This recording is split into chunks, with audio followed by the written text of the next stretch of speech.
सभासदों, माननीय अध्यक्ष जी,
माननीय सदस्यगण, अत्यंत दुख के साथ मैं सभा को हमारे 6 पूर्व साथियों के निधन के बारे में सूचित करना चाहता हूं। श्री ताराचंद शिवाजी पटेल मध्य प्रदेश के खरगोन संसदीय निर्वाचन क्षेत्र से 13वीं लोकसभा के सदस्य थे। श्री पटेल ने कृषि संबंधी स्थायी समिति के सदस्य के रूप में कार्य किया। इससे पूर्व वे मध्य प्रदेश विधानसभा के सदस्य थे।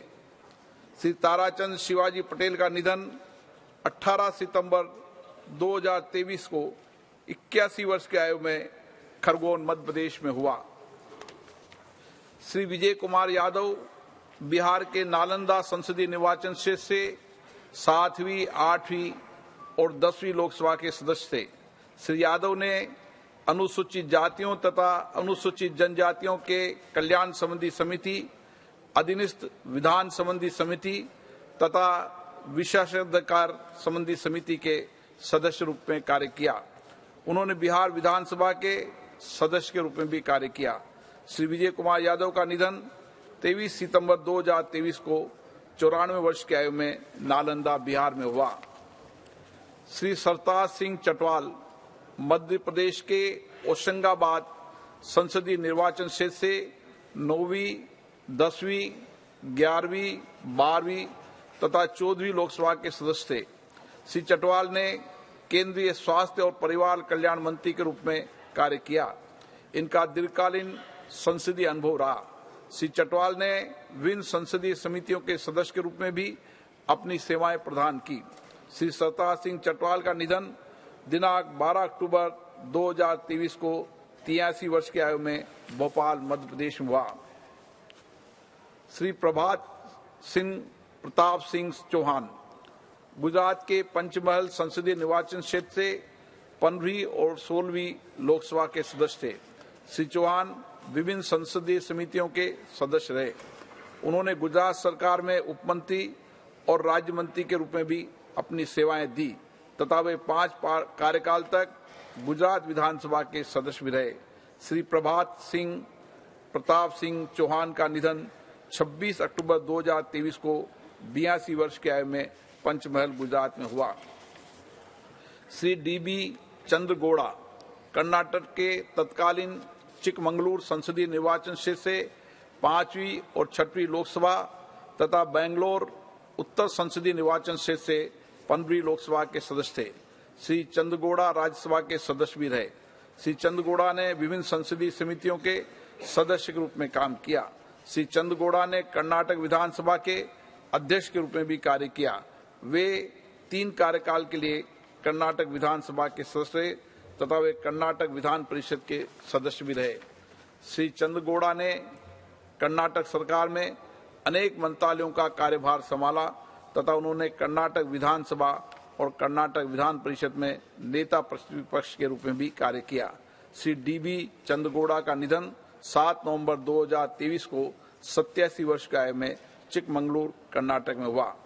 श्री वसुदेव आचार्य पश्चिम बंगाल के बांकुरा संसदीय निर्वाचन क्षेत्र से 7वीं, 8वीं, 9वीं, 10वीं, 11वीं, 12वीं, 13वीं, 14वीं एवं 15वीं लोकसभा के सदस्य रहे। अपने दीर्घ संसदीय अनुभव के साथ श्री आचार्य ने सरकारी उपकरण संबंधी समिति, सरकारी आश्वासन संबंधी समिति, रेल संबंधी समिति, याचिका तथा कृषि संबंधी समिति के सभापति के रूप में कार्य किया तथा वे विभिन्न संसदीय समितियों के सदस्य भी रहे। श्री आचार्य 11वीं, 12वीं, 13वीं एवं 15वीं लोकसभा के दौरान लोकसभा की सभापति तालिका के सदस्य भी रहे। श्री वसुदेव आचार्य का निधन 13 नवंबर 2023 को 81 वर्ष की आयु में हैदराबाद, तेलंगाना में हुआ। मैं अपने 6 पूर्व साथियों के निधन पर गहरा शोक व्यक्त करते हैं। ये सभा शोक संतप्त परिवार के प्रति गहरी संवेदना व्यक्त करती है। अब ये सभा दिवंगत आत्माओं के सम्मान में मौन रहेगी।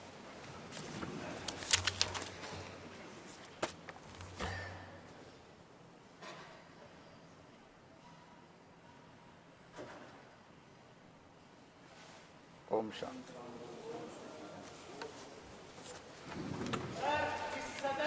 प्रश्नकाल।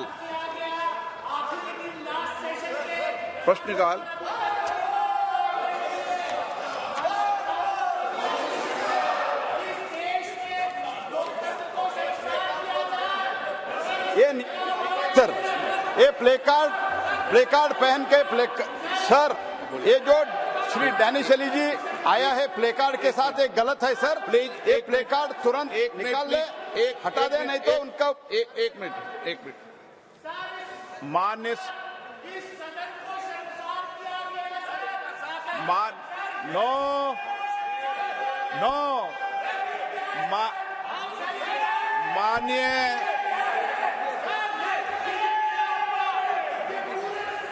माननीय सदस्यगण, मैं सभी माननीय सदस्यों से आग्रह करता हूं कि संसद के भवन के अंदर प्लेकार्ड लेकर आना हमारे नियमों के खिलाफ है।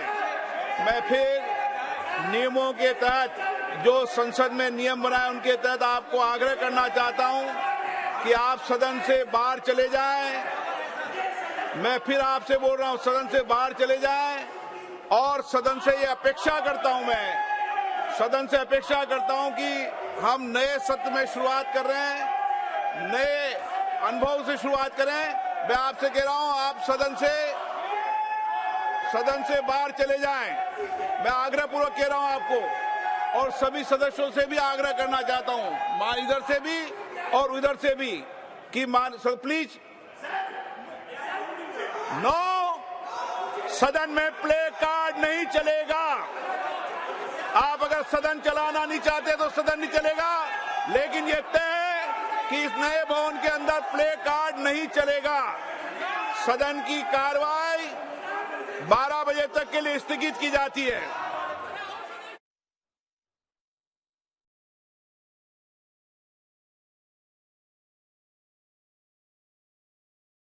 We deeply mourn the passing away of Shri Lalit Bhai Mehta, Srimati Basanti Sharma, Professor M.S. Swaminathan, Dr. M.S. Gill, and Shri D.B. Chandra Goda. I request the honorable members to rise in their places and observe silence as a mark of respect to the memory of the departed.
Secretary General will convey to the members of the bereaved families our sense of profound sorrow and deep sympathy.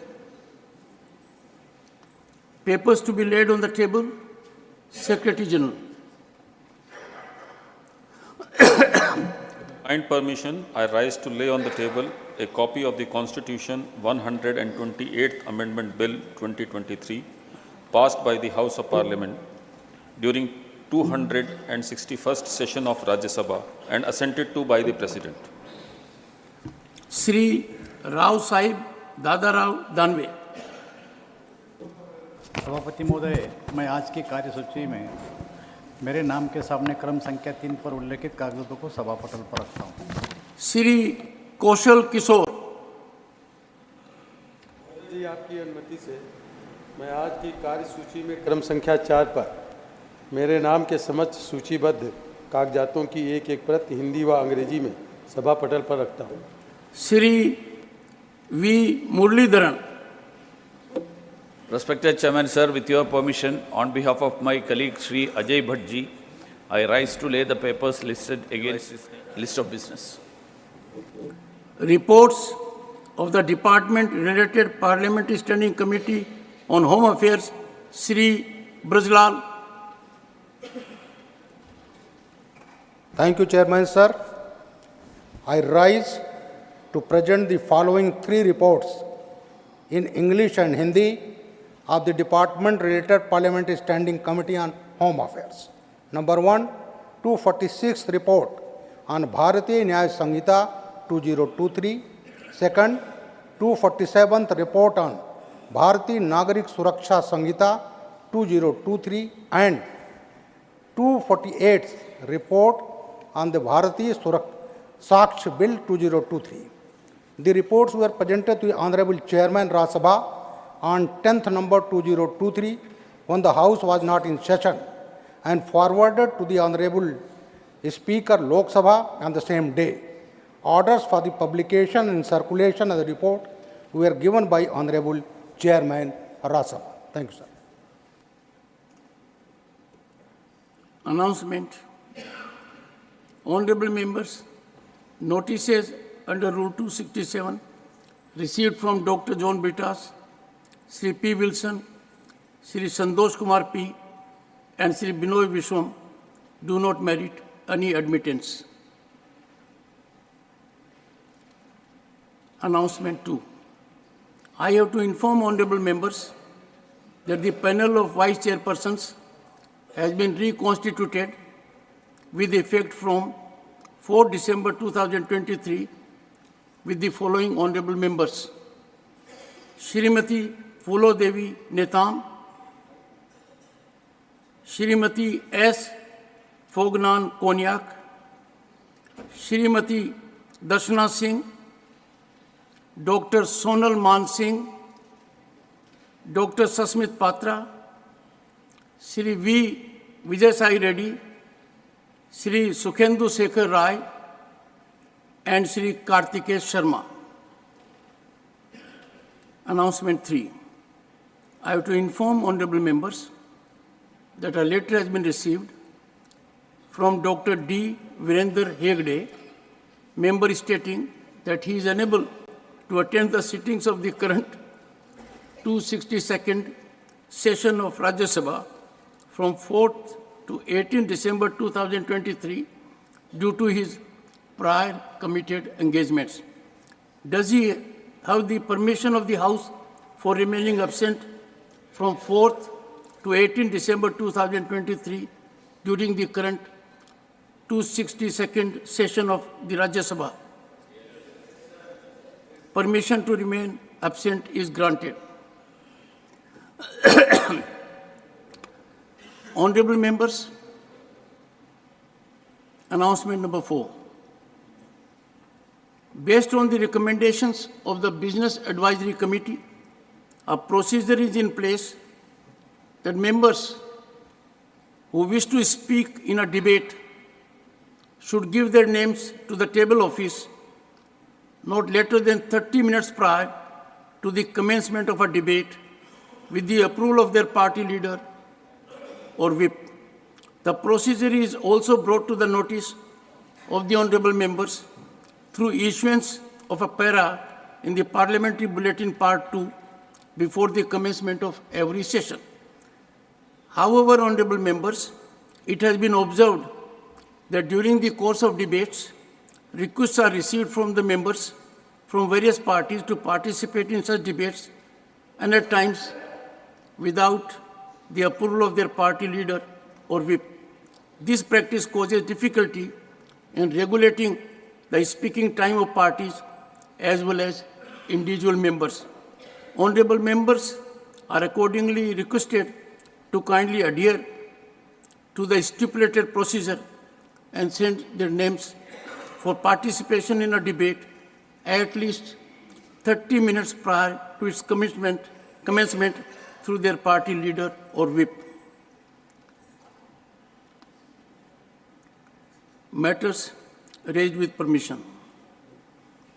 Shri Dhananjay Bhimrao Mahadik. धन्यवाद उपसभापति जी। आपने मुझे महाराष्ट्र में 16 जिलों में ओलावृष्टि और बेमौसम बरसात से फसलों के नुकसान के संदर्भ में बोलने का अवसर दिया। उपसभापति जी, महाराष्ट्र में प्रारंभिक नुकसान अनुमान के मुताबिक हाल की बेमौसम बारिश और ओलावृष्टि के कारण राज्य भर में फसल की क्षति 1.3 लाख हेक्टेयर तक पहुंच गई है। महाराष्ट्र में बेमौसम बारिश और ओलावृष्टि ने 3,93,325 हेक्टेयर भूमि पर फसलों को नुकसान पहुंचाया है, जिससे उत्तरी महाराष्ट्र, मराठवाड़ा और विदर्भ, इनमें से ठाणे, पालघर, रत्नागिरी, सिंधुदुर्ग, नासिक, धुळे, नंदुरबार, जळगाव, अहमदनगर, पुणे, सातारा, छत्रपति संभाजीनगर, जालना, बीड, हिंगोली, परभणी, नांदेड़, बुल्ढाना, अकोला, वासिम, यवतमाल और गढ़चिरौली के करीबन 96 तालुकाओं में बहुत बड़े पैमाने पे फसलों की हानि हुई है। प्रभावित फसलों में अंगूर, धान, केला, प्याज, सोयाबीन, कपास और गन्ना शामिल है। मैं महाराष्ट्र की सरकार की ओर से केंद्र सरकार से अनुरोध करता हूं कि जल्द से जल्द जो प्रस्ताव महाराष्ट्र सरकार की तरफ से आएगा, 33% से अधिक क्षति पर जो मुआवजा तय किया गया है, उन किसानों को, क्षतिग्रस्त किसानों को जल्द से जल्द मदद की जाए। धन्यवाद sir. Shri जगेश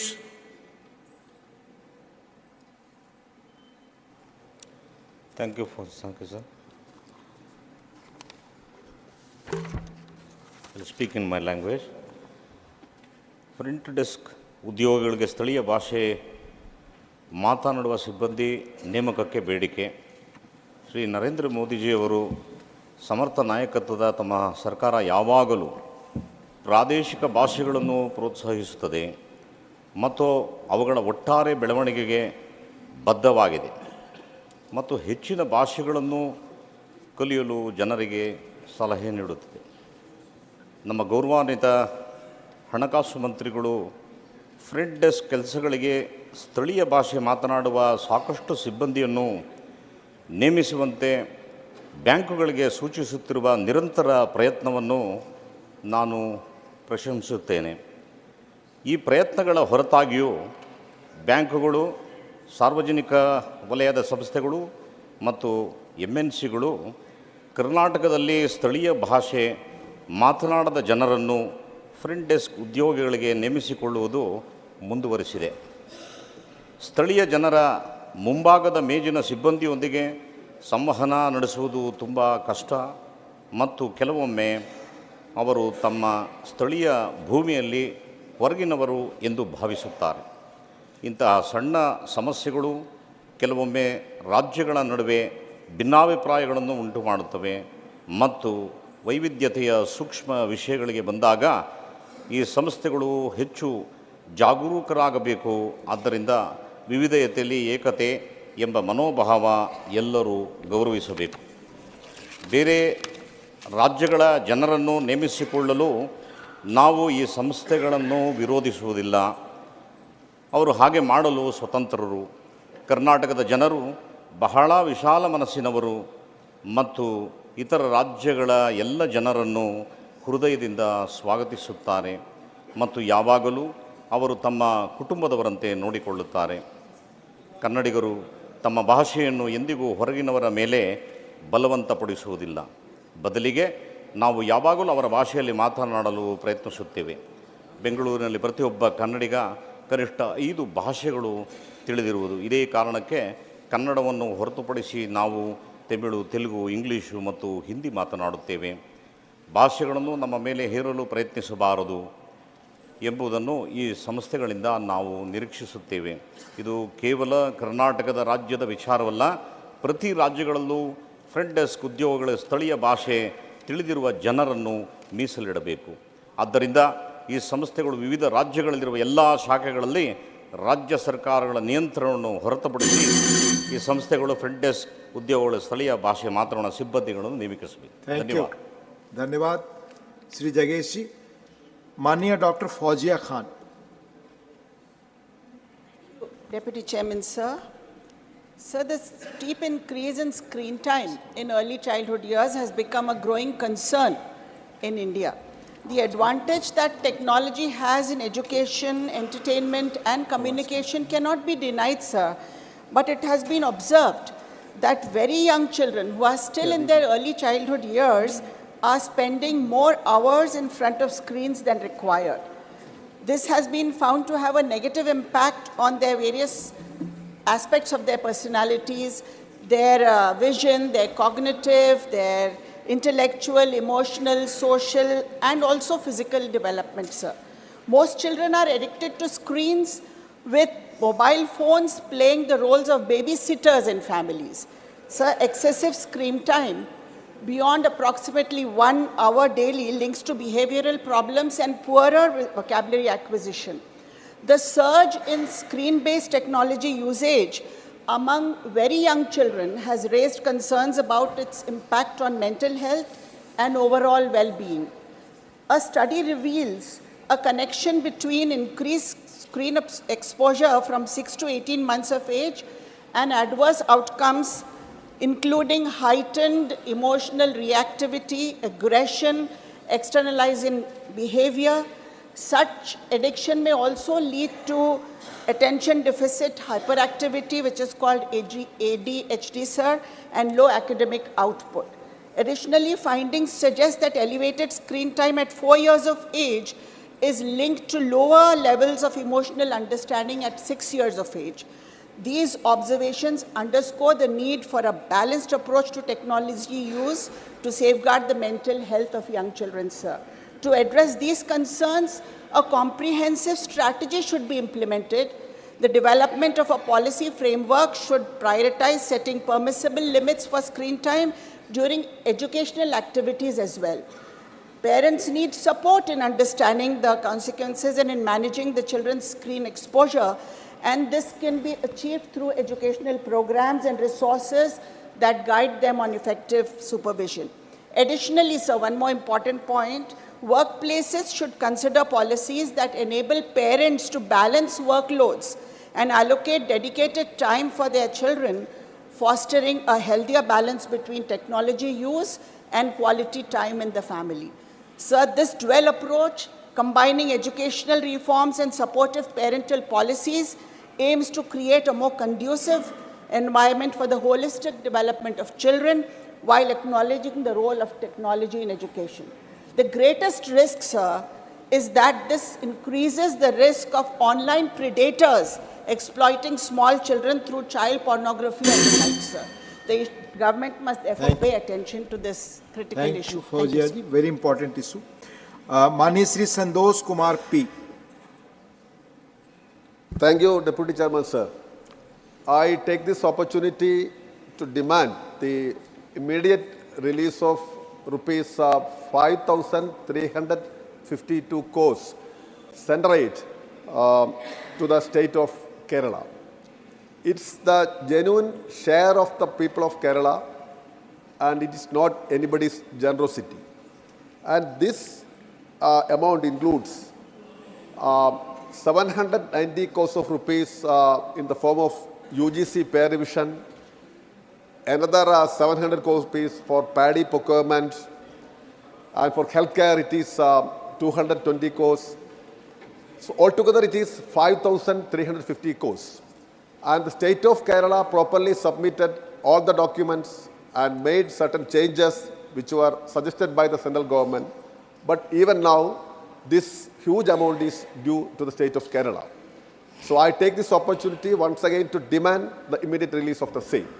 Moreover, sir, I would like to add one important thing, that the existing center-state financial relations must be redefined. According to the 15th Finance Commission, as it is rightly observed, states account for more than 62% of the total national expenditure. And these states are playing a major role in achieving the sustainable development goals. But whereas their income share is just 37%. This is a huge, glaring disparity, and this must be addressed within no time. And after the implementation of GST, states are also suffering with shortage of finance. So there is an immediate demand of revisiting, restructuring, or redefining our center-state financial relations. Otherwise, we cannot achieve the sustainable development goals. And I request the union government, I demand the union government to take note of this. And let me add one more thing. Kerala as a state is the worst sufferer. 15th Finance Commission provided for just 1.9% of the central taxes for Kerala, whereas at the time of 10th Finance Commission, it was 3.9% of the central taxes. So please note all these points and please redefine these center-state financial relations. Thank you. Thank you, Manisi Santosh Kumar P. Please. Those who wants to associate, kindly send your names here. Mani Sri Sakti Singh Gohil ji.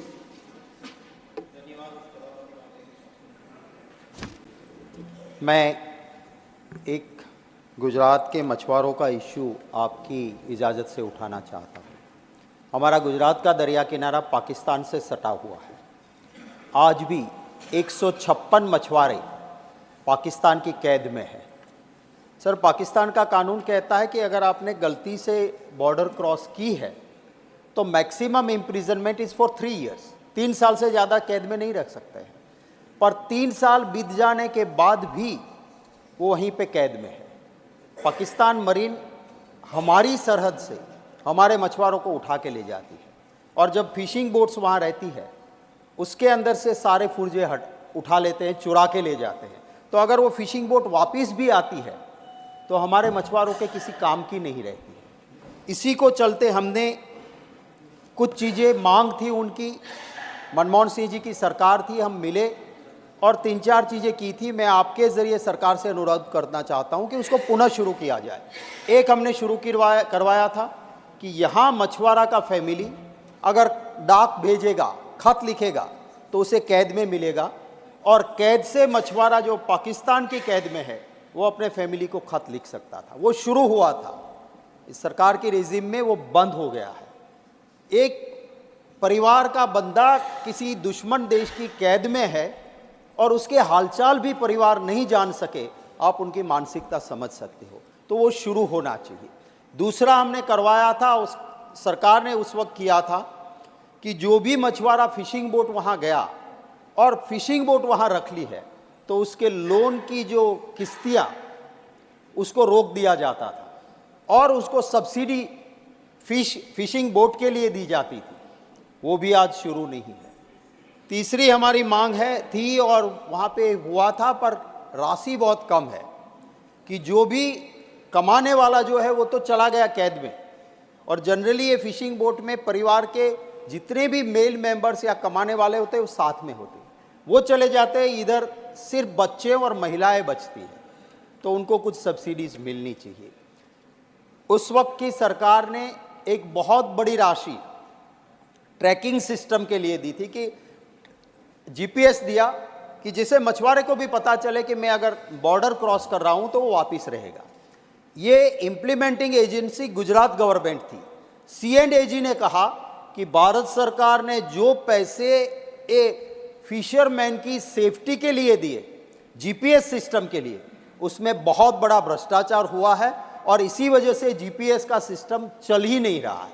मैं सरकार से अनुरोध करता हूं, भारत सरकार की ये राशि थी, C&AG ने कह दिया है तो हम तो मानते हैं कि बहुत सीरियस चीज है, तो इसकी जांच भी होनी चाहिए सीबीआई के जरिए। Thank you sir. माननीय श्री अनिल प्रसाद हेगड़े जी। Thank you, Chairman. Thank you, Deputy Chairman, for giving me the time to speak on an important issue of farmers who are custodians of traditional seed varieties. So, India had rich agrodiversity. Scientist Dr. Richaria had documented thousands of valuable paddy varieties which were evolved and selected by our ancestral farmers. Though Green Revolution paradigm eroded this rich agrodiversity wealth, our farmers continue to conserve some of them in their farms.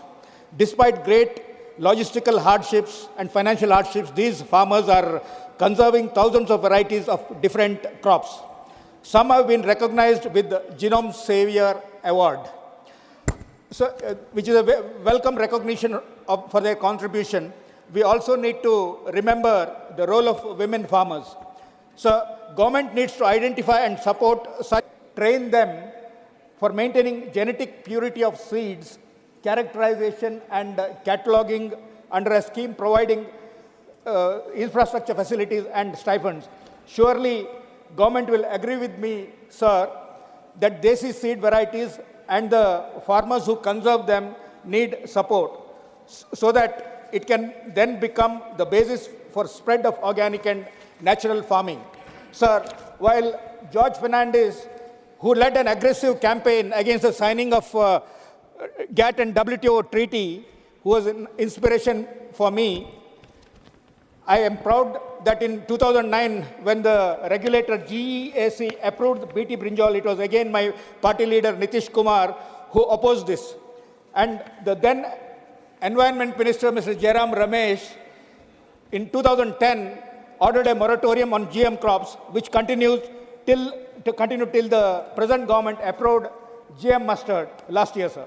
In seed saving, natural and organic farming, I got trained by people like Dr. Debal Dev, who have conserved 1,400 paddy varieties, and Subhas Palekar, who makes Jivamrita out of Desi cow dung, and the millet man of India, Dr. Khadar Wali, all of whom advocate Desi seeds, sir. Two of them are recipients of Padma Awards by the present government. Each of them believe that there cannot be organic or natural farming without Desi seeds. Definitely not GM crops. Thank you. Thank you, माननीय हेगड़े जी। माननीय श्रीमती संगीता यादव जी।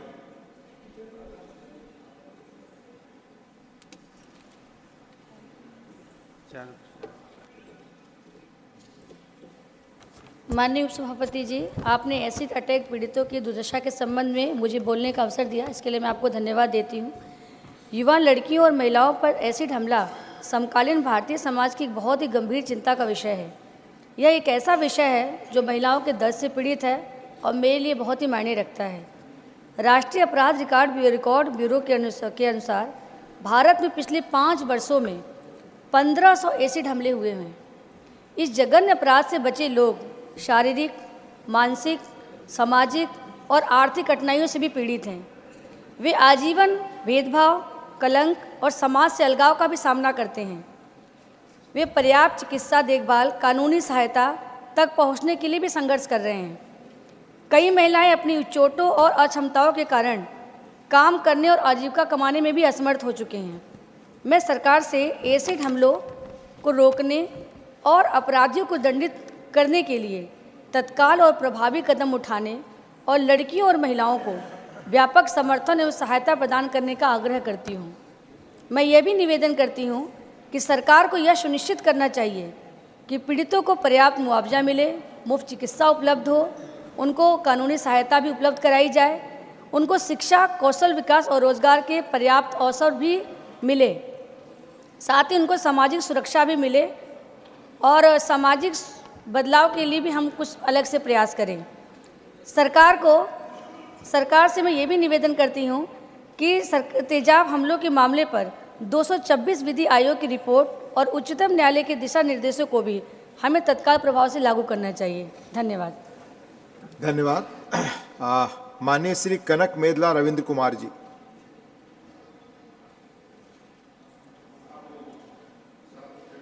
అవకాశం ఇచ్చినందుకు ధన్యవాదములు sir. నా సబ్జెక్టుకు సంబంధించినటువంటిది voter ఎన్యూమరేషన్కు సంబంధించి జెన్యూన్గా పద్ధతి ప్రకారం ఎలక్షన్ కమిషన్ రూల్స్ను అనుసరించి ఓటర్ ఎన్యూమరేషన్ జరగవాలని చెప్పేసింది నా డిమాండు. దానిలో భాగంగా ఓటు హక్కు అనేటటువంటిది నిర్భయంగా వినియోగించుకున్నప్పుడే ప్రజాస్వామ్యం బలోపేతం అవుతుంది. ఓటు హక్కు పరిపాలనా విధానానికి ఆయుధం వంటిది. ప్రజాస్వామ్యానికి దిక్చూచి అయిన అలాంటి ఓటు హక్కును కొన్ని రాష్ట్రాల్లో ఎటువంటి నోటీసులు లేకుండా తొలగిస్తున్నారు. అధికారంలో ఉన్నటువంటి అధికార పక్షం వారు ఓటర్లు తొలగించడానికి రాష్ట్ర యంత్రాంగాన్ని ఉపయోగించుకుని అధికారాన్ని దుర్వినియోగం చేసేటటువంటి పరిస్థితి కనపడుతున్నది. అలాగే ఓటర్ల కోసం ప్యారలల్గా రాష్ట్రాల్లో కొన్ని చోట్ల ప్రాంతీయ సమాంతర వ్యవస్థను నిర్వహిస్తున్నారు. పంచాయతీరాజ్ బదులు పంచాయతీ సచివాలయాలని, మున్సిపాలిటీలో గృహ సారథులని అనేక మందిని ఇట్లాంటి వాళ్ళను నియమించి ఓటర్ ఎన్యూమరేషన్ కార్యక్రమంలో నిబంధనలకు విరుద్ధంగా ఓటర్లలో తొలగించు కార్యక్రమంలో భాగంగా చేస్తున్నారు. అది ముఖ్యంగా మా రాష్ట్రానికి సంబంధించి ఆంధ్రప్రదేశ్లో ఎక్కువ జరుగుతున్నది. ఈ విషయంలో మాకు ఇంతకుముందు గతంలో ఎలక్షన్ కమిషన్కి మేము చాలా రిప్రజెంటేషన్స్ ఇచ్చి ఉన్నాము. అలాగే ఉదాహరణకు అనకాపల్లి పరిధిలో 70,000 ఓట్లు తీసివేశారు. నర్సీపట్నంలో 17,000 ఓట్లు తీశారు. మాడుగుల్లో 9,500 ఓట్లు తీసివేశారు. ఎన్నికల కమిషన్ లెక్క ప్రకారమే, రాష్ట్ర ఎన్నికల కమిషన్ లెక్క ప్రకారమే దాదాపు 10 లక్షల ఓట్లు గోల్మాల్ చేసేటటువంటి ప్రయత్నం జరిగింది. వాటిని సరిచేయలేదు ఈ రోజు వరకు. వాటిని సరిచేయమని చెప్పేసి సెంట్రల్ ఎలక్షన్ కమిషన్కి, చీఫ్ ఎలక్టరల్ ఆఫీసర్కి, అలాగే డిస్ట్రిక్ట్ ఎలక్షన్ ఆఫీసర్లకి కూడా రిప్రజెంటేషన్ ఇవ్వడం జరిగింది. అయినా కూడా ఎటువంటి చర్యలు తీసుకోలేదు. వాటిని తొలగించడం కోసం రాష్ట్రంలో ఉన్నటువంటి అధికార యంత్రాంగం ప్యారలల్ యంత్రాంగాన్ని ఉపయోగించి ఎలక్షన్ కమిషన్ నిబంధనలకు విరుద్ధంగా ఆంధ్రప్రదేశ్లో ఓట్లు తొలగిస్తున్నటువంటి వైనాన్ని ఎన్నికల కమిషన్ దృష్టికి తీసుకువెళ్ళినప్పటికీ కూడా సరిదిద్దనందువల్ల మేము ఈ రోజున పార్లమెంట్లో ఇక్కడ లేవదీయవలసి వచ్చింది.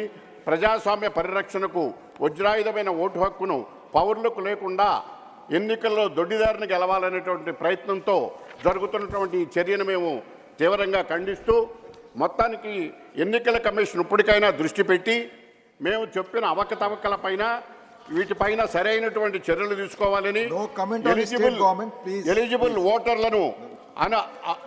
ఓటర్లను చేర్పించాలని ఫారం 7 బల్క్గా ఇస్తూ ఓటర్లను తొలగించడానికి అధికార పార్టీ వాళ్ళు తయారు చేస్తున్న సందర్భంలో వాటిని పరిశీలించి చేయాలని, తొలగించే ముందు ఓటర్కు నోటీసులు ఇవ్వాలని మేము ప్రత్యేకించి కోరుతున్నాము.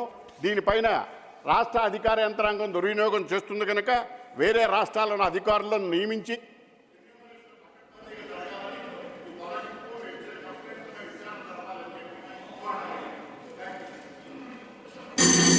Thank you. माननीय Kanakamedala Ravindra Kumar ji, state governments पे जो आपके कमेंट हैं as per rules will examine whether it will go और नॉट, प्लीज। माननीय Shri V Vijay Sai Reddy. Deputy Chairman, sir. Sir, the provisions for reservation were introduced in the Constitution of India to provide education and employment opportunities to the backward classes, that is BCs, so that they could be at par with others in the society, with other sections in the society. Sir, in fact, the Mandal Commission has recognized the BCs are historically marginalized and made recommendations to provide reservations for backward classes whose income is less than the mandated ceiling. Though the mandate other BCs whose income is higher than the mandated, the labeled limit, mandated limit, were excluded, and they are called as creamy layer and excluded from the reservation, sir. Sir, the creamy layer was introduced and it was first raised to 2.5 lakhs in 2004, revised to 4.5 lakhs in 2008, revised again to 6 lakhs in 2013, and last revision took place in 2017 at 8 lakhs per annum.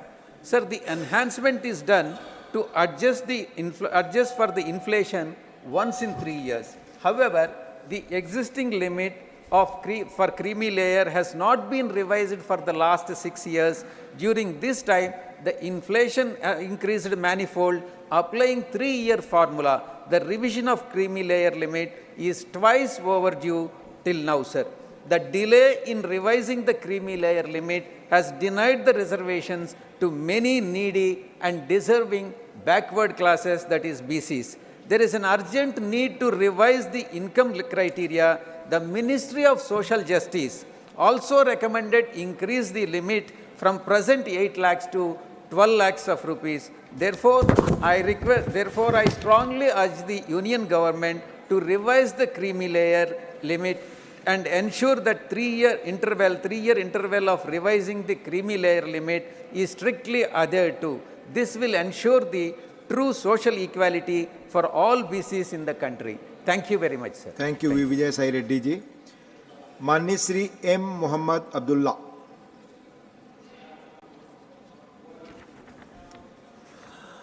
Thank you, Honorable Deputy Chairman, sir.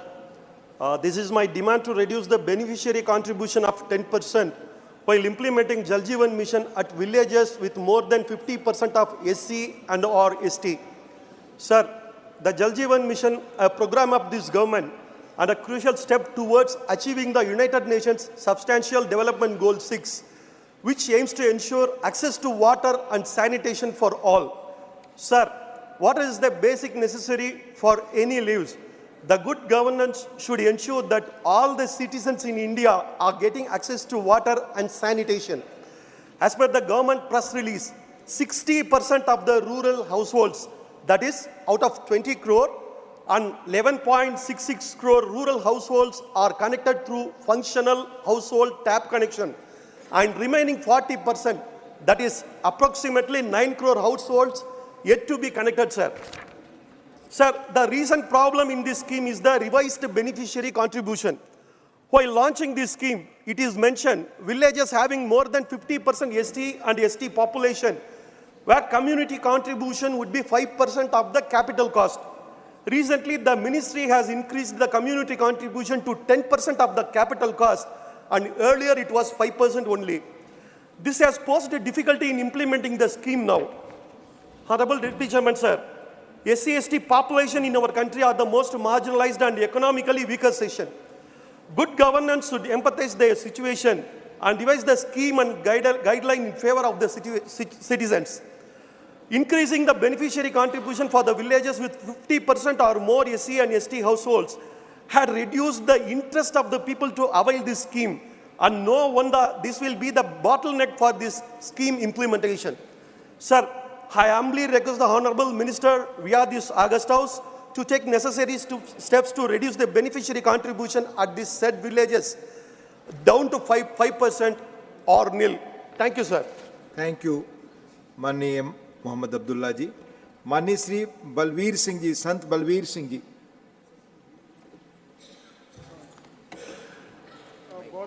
बहुत धन्यवाद उप सभापति जी, तुसी ਆਪਾਂ ਨੇ ਸਮਾਂ ਦਿੱਤਾ।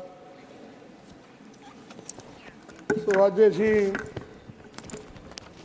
पर्यावरण ਦਾ ਪੋਲੂਸ਼ਨ, ਹਵਾ ਦਾ ਪ੍ਰਦੂਸ਼ਣ ਜਿਹੜਾ ਸਭ ਤੋਂ ਮਾਰੂ ਸਿੱਧ ਹੋ ਰਿਹਾ, ਉਹਦੇ ਉੱਤੇ ਅਸੀਂ ਸੰਸਦ ਦਾ ਧਿਆਨ ਦਿਵਾਉਣਾ ਚਾਹੁੰਦੇ ਹਾਂ।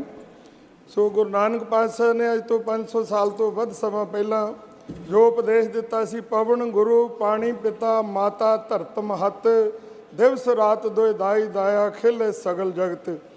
ਅੱਜ ਸਾਰਾ ਵਿਸ਼ਵ ਤਾਂ এনवायरमेंट ਦੇ ਪੋਲੂਸ਼ਨ ਤੋਂ ਪੀੜਤ ਆ, ਉਹਦੇ ਵਿੱਚ ਜਿਹੜਾ ਭਾਰਤ ਦੇ ਵਿੱਚ ਬਹੁਤ ਵੱਡਾ ਪੋਲੂਸ਼ਨ ਆ, ਜਿਹਦੇ ਨਾਲ ਬਹੁਤ ਵੱਡਾ ਨੁਕਸਾਨ ਜਿਹੜਾ ਹੈ ਉਹ ਜਿਹੜਾ ਹੈ ਦੇਸ਼ ਵਾਸੀਆਂ ਦਾ ਹੋ ਰਿਹਾ।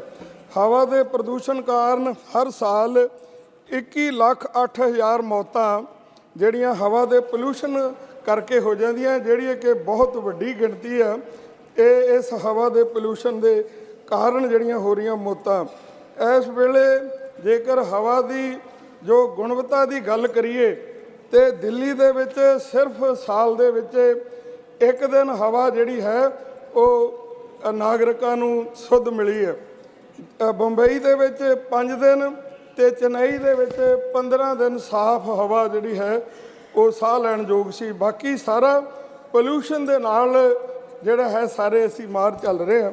ਸੋ ਅਸੀਂ ਧਿਆਨ ਦਿਵਾਉਣਾ ਚਾਹੁੰਦੇ ਹਾਂ ਕਿ 2019 ਦੇ ਸਮੇਂ ਤੋਂ ਹੋਣ ਵਾਲੀਆਂ ਮੌਤਾਂ ਦੇ ਪ੍ਰਦੂਸ਼ਣ ਕਾਰਨ ਜਿਹੜਾ ਵਿਸ਼ਵ ਦੀ ਜਿਹੜੀ ਹੈਗੀ ਹੈ 37.8 ਬਿਲੀਅਨ ਡਾਲਰ ਦਾ ਨੁਕਸਾਨ ਹੋਇਆ, ਜਿਹੜੀ ਭਾਰਤ ਦੀ GDP ਦਾ 1.37% ਕੁੱਲ GDP ਦਾ ਹਿੱਸਾ ਹੈ।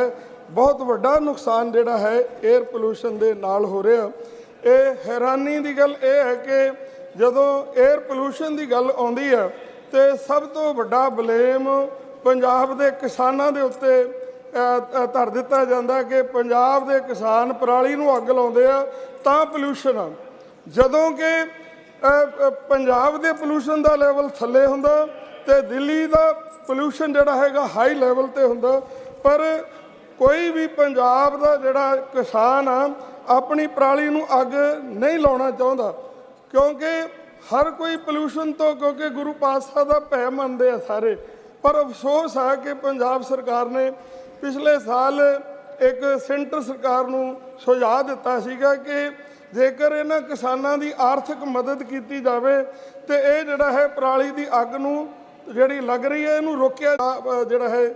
ਦਿੱਲੀ ਸਰਕਾਰ ਤੇ 1500 ਰੁਪਈਆ ਜਿਹੜਾ ਹੈ ਉਹ ਸੈਂਟਰ ਸਰਕਾਰ ਦੇਵੇ ਕਿਸਾਨਾਂ ਦੀ ਮਦਦ की। धन्यवाद धन्यवाद धन्यवाद। Nothing is going on record.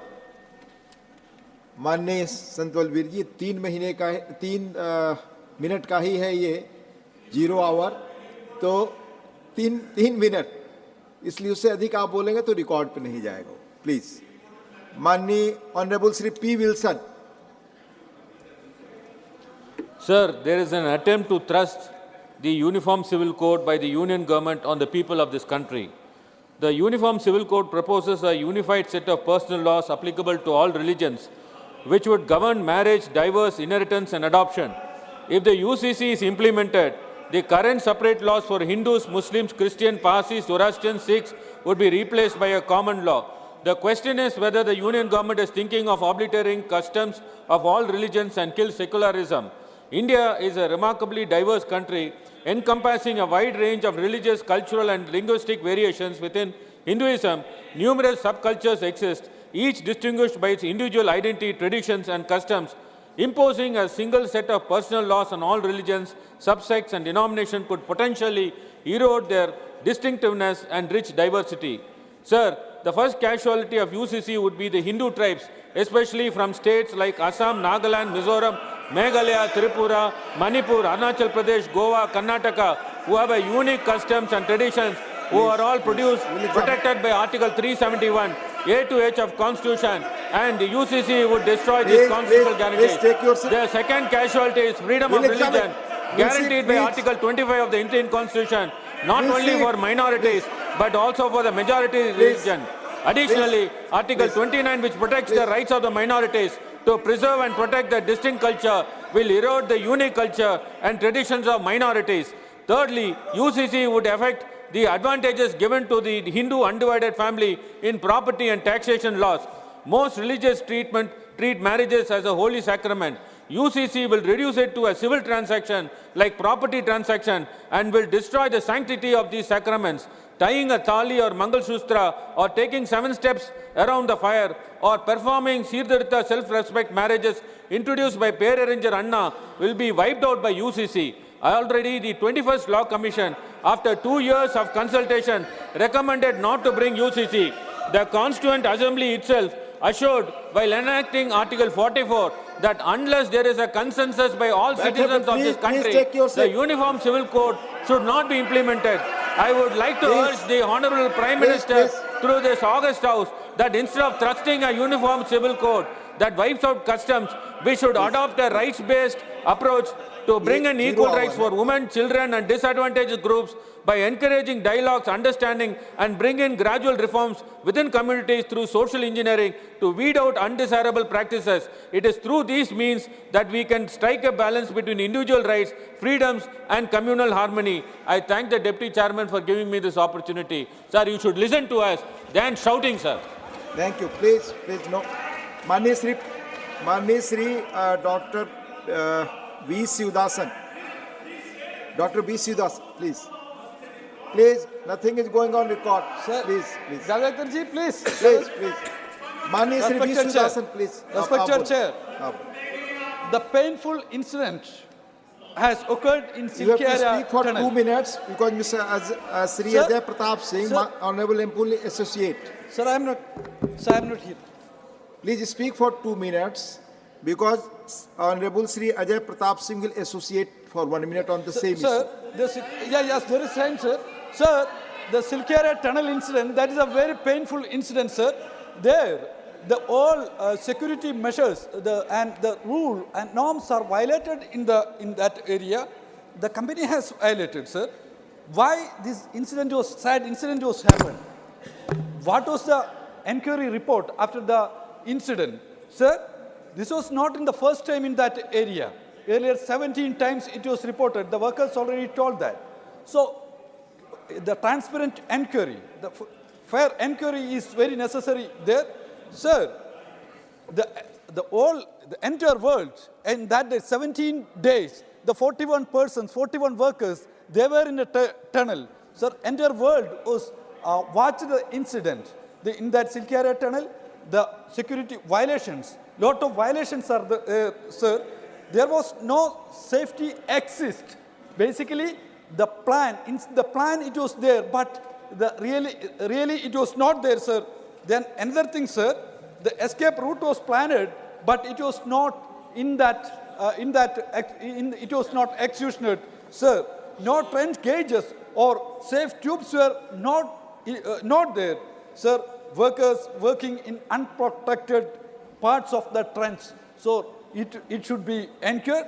The workers say that the hume pipes which were required per safety norms were not there, sir.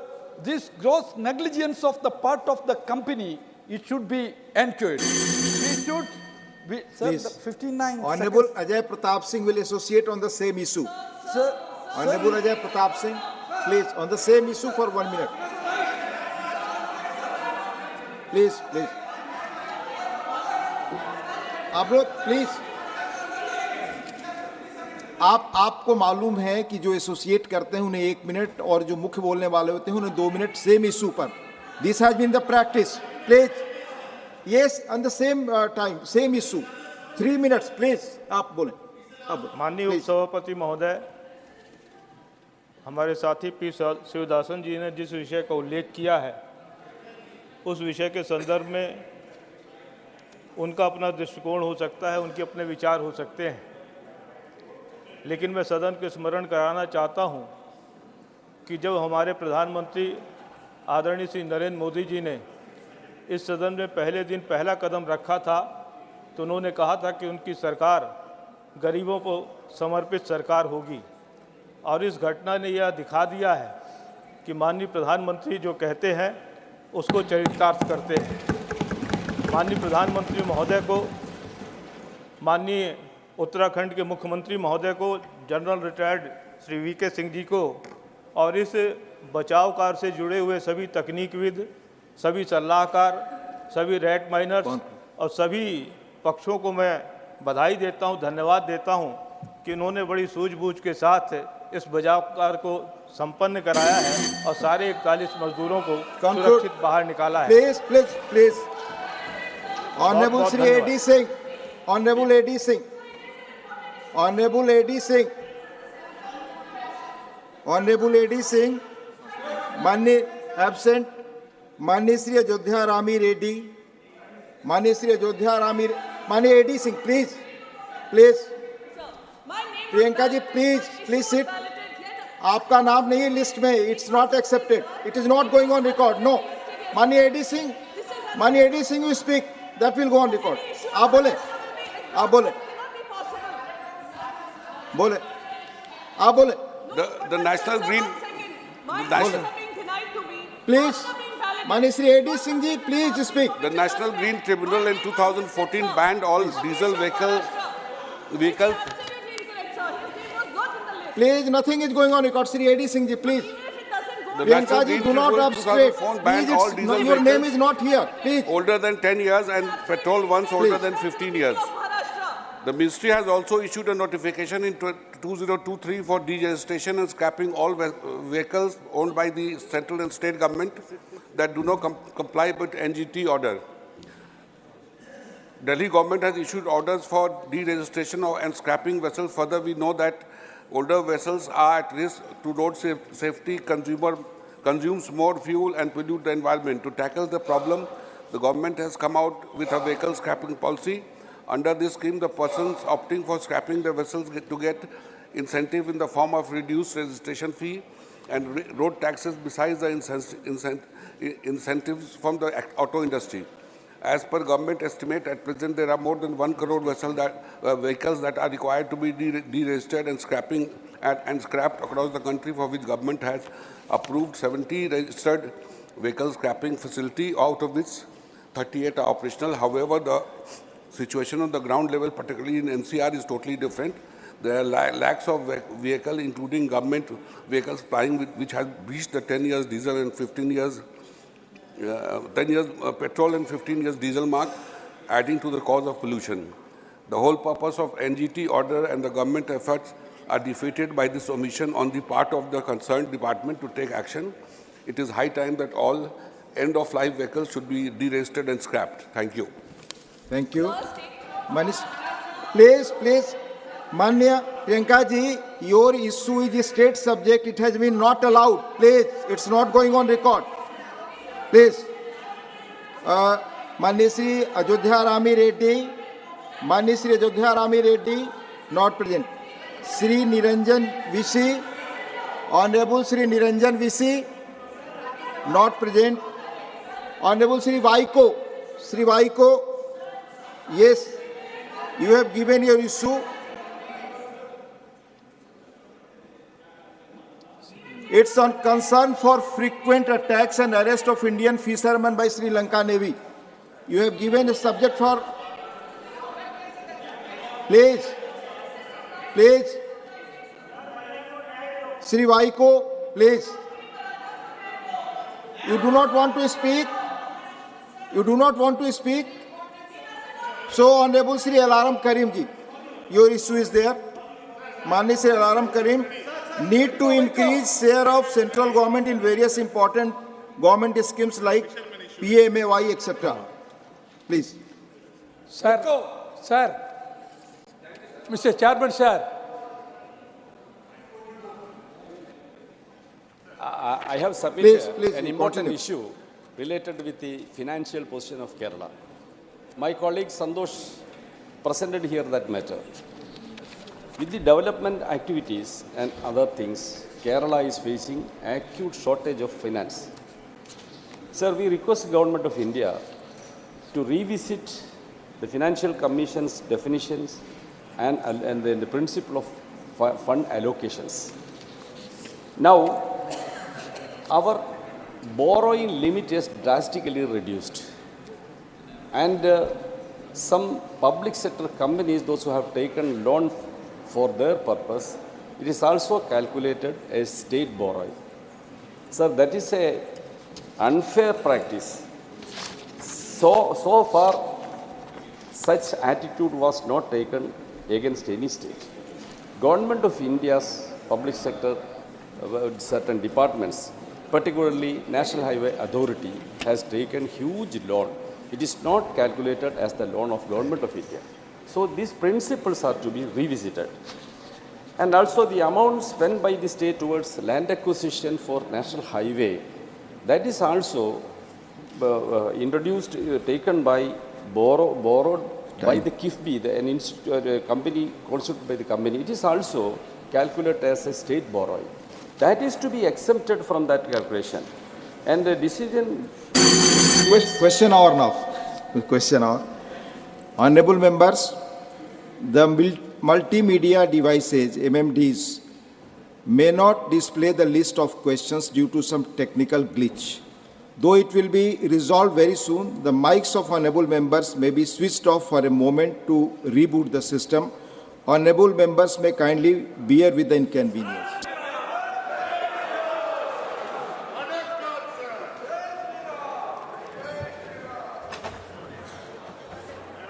माननीय सदस्यगण, कुछ विषयों पर सघन प्रस्ताव के नोटिस प्राप्त हुए हैं। माननीय अध्यक्ष जी ने किसी भी सघन प्रस्ताव के नोटिस को स्वीकृति नहीं दी है। सभा पटल पर रखे जाने वाले पत्र आइटम नंबर बैठ जाइए आइटम नंबर 3 श्री पंकज चौधरी जी। मैं आज की कार्यसूची में मेरे नाम के सामने वर्णित कागजात आपकी अनुमति से सदन के पटल पर रखता हूं।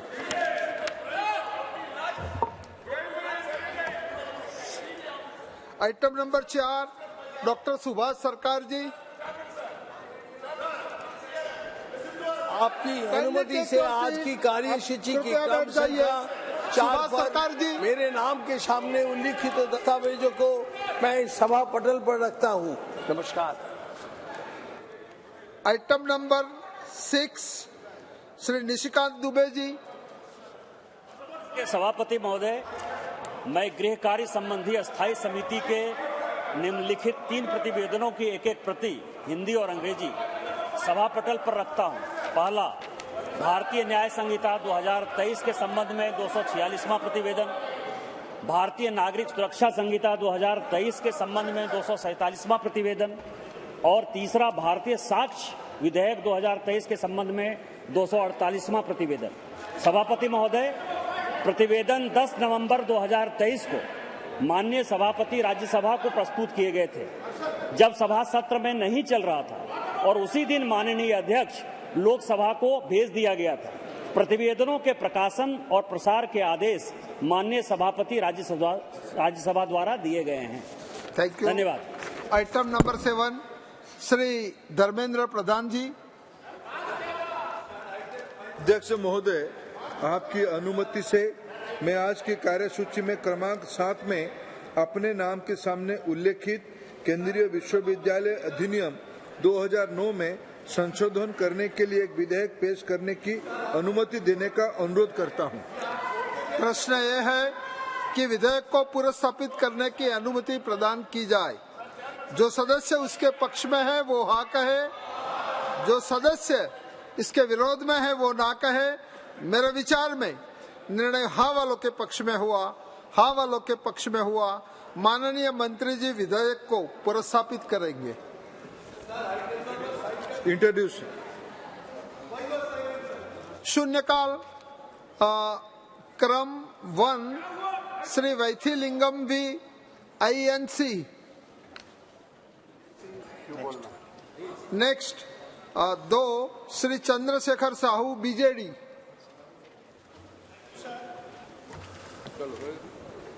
Sir, food is one of the basic necessities for sustenance of life, sir. Pure, fresh and healthy diet is most essential for the health of the people. Adulteration of food stuffs is so rampant, widespread and persistent that existing mechanism has not been enough for drastic remedy. So adulteration in food and food items is still a major issue that many come across in the country. It may not be visible to the naked eye, but the long-standing effects of such adulteration may impact one's health and well-being. The existing mechanism has so far not been able to make any drastic change to stop total food adulteration. The existing law enforcement agencies, may be of union government or the state governments, does not have enough manpower, mechanism and funds to check and stop adulteration of food and food items. Sir, we have also seen the results, outcome and achievements of FASAI in stopping the adulteration in food and food items so far in the country. And now the time has came for participation of each and every citizens of the country to stop adulteration in food and food items in the country, like a movement made for Clean India, Swachh Bharat Abhijan, and make provision of sufficient funds to states for the success of this Abhijan against food adulteration. Thank you, sir. Thank you very much. Item number 3, Dr. Abdul Samad M. P. Samdani ji.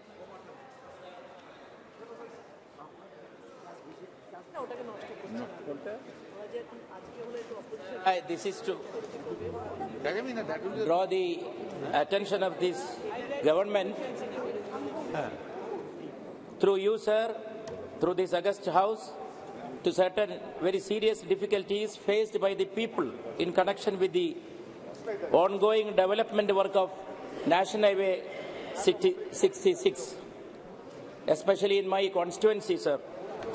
Sir, the development work is very laudable, it is highly essential, and people have welcomed it, people have cooperated always with it, but they have certain difficulties, grievances with regard to the work that is going on. For example, sir, the intersection of Arikod Parappanangadi State Highway with NH 66 at Kolappuram junction in my constituency is inadequately designed, necessitating an additional 5 kilometers of travel to various locations. Sir, proper design is urgently required. And sir, both the junction at Thade Chelari Road leading to Parappanangadi and the junction at Mele Chelari leading to Madapura lack sufficient space, and the conjunction in the junctions causes uncontrolled traffic block. Sir, long-standing demands from the public for flyovers or underpasses at Idumbuchola, Velimukku, Kohinoor, Pengoturmad and Parammal locations remain unaddressed and need a solution. Panchayat roads like Parappulakal, Kudimattupadam, Kudimpattupadam have a level difference, and entry to the service roads is not feasible. Sir, there is a very serious problem related with the drainage in various places. Drainage and culvert outlets causing flooding in several places require proper connection to natural streams. Adequate arrangements for access from the highway to residential and commercial plots are needed. Sir, Kerala is a thickly populated area, so while making these designs and the plans, this factor had to be addressed at the very outset, but there are serious deficiencies in this regard, and people are facing serious problems. Sir, I urge upon the government to take a serious note of this situation and intervene in this matter for an urgent solution faced by people. Thank you, sir. Thank you very much. Item number 4, Sri Jamyang Shering Namgyal ji. Item number 5, Dr. Sanjeev Kumar Shingri ji.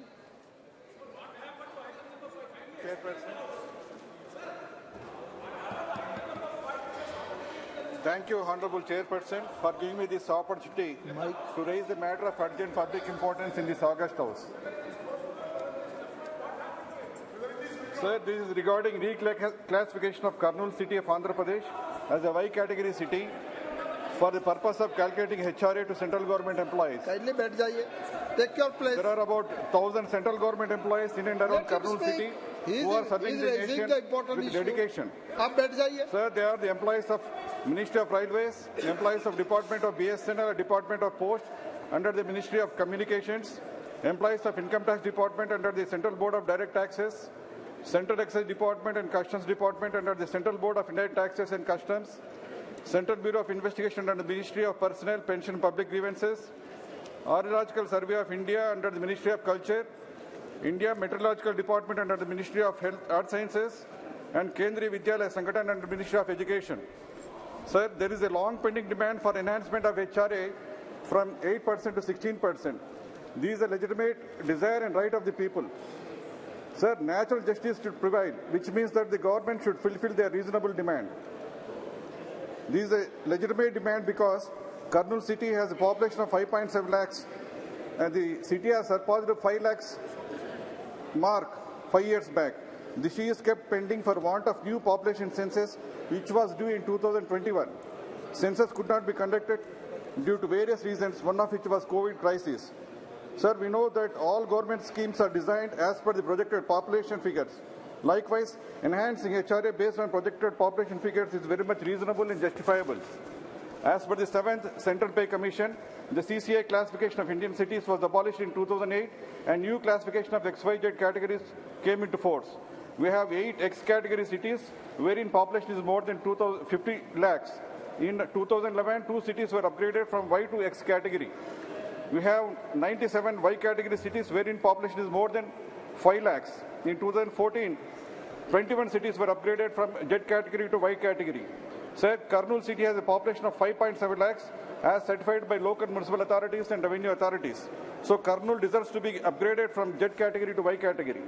The central government employees working in and around Kurnool city will be benefited, sir.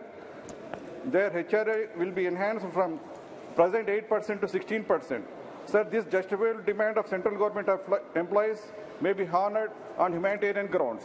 I request Government of India to consider enhancement of HRA of government employees of Kurnool region from 8% to 16%, pending actual census and reclassification of cities of India. Thank you, sir. Thank you very much. Item number 6, Sri S. Ramlingam ji.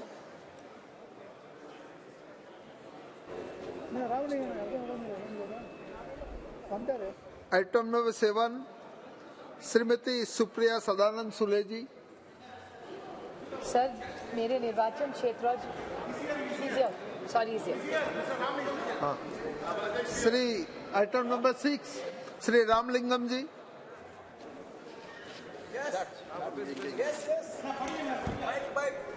Sir, the state of Tamil Nadu and Andhra Pradesh have itself heavy rainfall in their coastal districts as a deep depression identified over the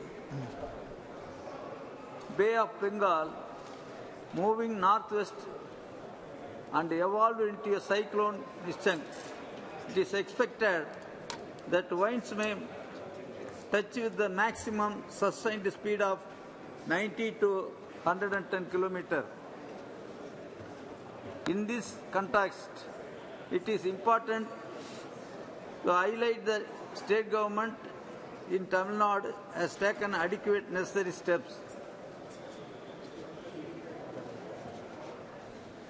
In this context, in order to further surplus the efforts taken by the state government, I humbly request the union government to grant sanction to extend the logistics and financial supports in Tamil Nadu in the event of unforeseen disaster management. Please kindly do the needful for necessary allotment from the National Disaster Management Fund. Thank you very much. Thank you. Item number 7, Shrimati Supriya Sadanand Sule ji. Thank you sir. जिस राज्य से मैं आती हूँ, महाराष्ट्र, और मेरे निर्वाचन क्षेत्र बारामती, वहाँ किसान बहुत दिक्कत में आए हुए हैं सर. बहुत सारे बारामती के जिले ऐसे हैं जहाँ ओले पड़े हैं और ऐसी जगह है जहाँ बिल्कुल बारिश इस साल हुई नहीं है और वहाँ सूखा पड़ा हुआ है. तो पूरा कॉन्ट्रडिक्शन हो गया. एक जगह बहुत, ये पूरा इम्पैक्ट जो क्लाइमेट चेंज का हो रहा है, इसके कारण किसान बहुत दिक्कत में आए. भले अंगूर हो, प्याज हो, केला हो, गेहूं हो, धान हो, कपास हो, कोई भी सब्जी हो, या सोयाबीन, कपास. आप यवतमाल जाए तो सोयाबीन या कपास की चिंता है. अगर आप वेस्टर्न महाराष्ट्र में जाए, नासिक में जाए, बुल्ढाना जाए, जलगांव जाए, वहाँ सब प्याज का किसान दिक्कत में आए हैं. बहुत सारी ऐसी जगह है जहाँ ये इम्पैक्ट ज़रूर है कि बारिश और ओलों के कारण, नहीं तो सूखे के कारण. और दूसरी जगह दूध को भाव नहीं मिल रहा है सर. तो सारे जो किसान हैं महाराष्ट्र में बहुत दिक्कत में है. तो हमारी मांग है कि महाराष्ट्र की सरकार ने लिखा भी है शायद केंद्र सरकार को, लेकिन यहाँ से टीम जल्द से जल्द महाराष्ट्र जाए और महाराष्ट्र को मदद करे और सारे जो महाराष्ट्र की मेहनत करने वाले किसान हैं उन सब का पूरा ऋण माफ हो, उनको कर्ज माफ़ी मिले और उनको पूरा जो नया कर्जा मिले. उसके लिए ये पूरा क्लाइमेट चेंज का मैनेजमेंट करके, एक्सपर्टीज करके आगे की किसान कैसा काम करे, इसके भी बड़ा इंटरवेंशन केंद्र सरकार को करना पड़ेगा. क्योंकि महाराष्ट्र के हर किसान जो मेहनत करने वाला है उसको अभी बैंक्स से भी मेहनत पैसे की ज़रूरत है, सरकार ने भी मदद करनी चाहिए और क्लाइमेट चेंज का जो इम्पैक्ट है इसमें हम सब ने मिलने काम करना पड़ेगा। नहीं तो जो किसान भले कोविड में हो या कुछ भी जब दिक्कत आती है तो वो उसके लिए कोई ना लॉकडाउन होता है ना उसके सुख दुख में कोई होता है। तो मेरी केंद्र सरकार से विनती है कि महाराष्ट्र के सारे किसानों का पूरा कर्जा माफ करें। बहुत बहुत धन्यवाद। Item number 8 doctor DNV Senthil Kumar ji.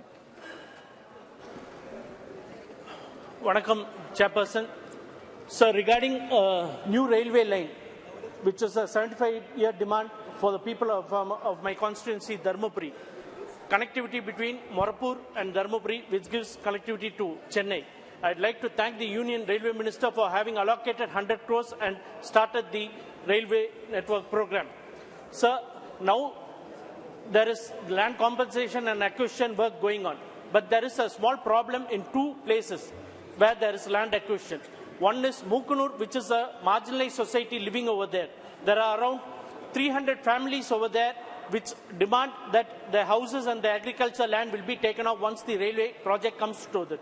So I request through you, Chairperson, sir, to the Railway Minister to have a small diversion of 500 meters and have another line by saving the families and the agricultural land of that marginalized society of Mukunur and also of Reddyalli, where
इस मुद्दे को लेकर के आक्रोशित है और स्थिति वहां पे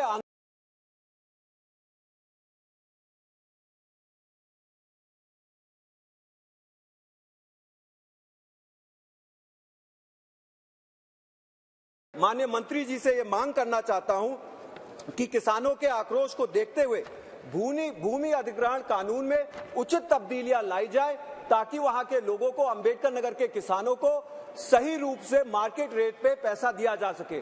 इसी के साथ साथ मेरा आपसे निवेदन ये भी है कि औद्योगिक क्षेत्र और लॉजिस्टिकल हब में जो नए उद्योग आएंगे उसमें अंबेडकर नगर के लोगों के लिए, अंबेडकर नगर के युवाओं के लिए 50% नौकरियों में आरक्षण सुनिश्चित किया जाए ताकि उन लोगों, वहां के बेरोजगार नौजवानों को रोजगार मिल सके।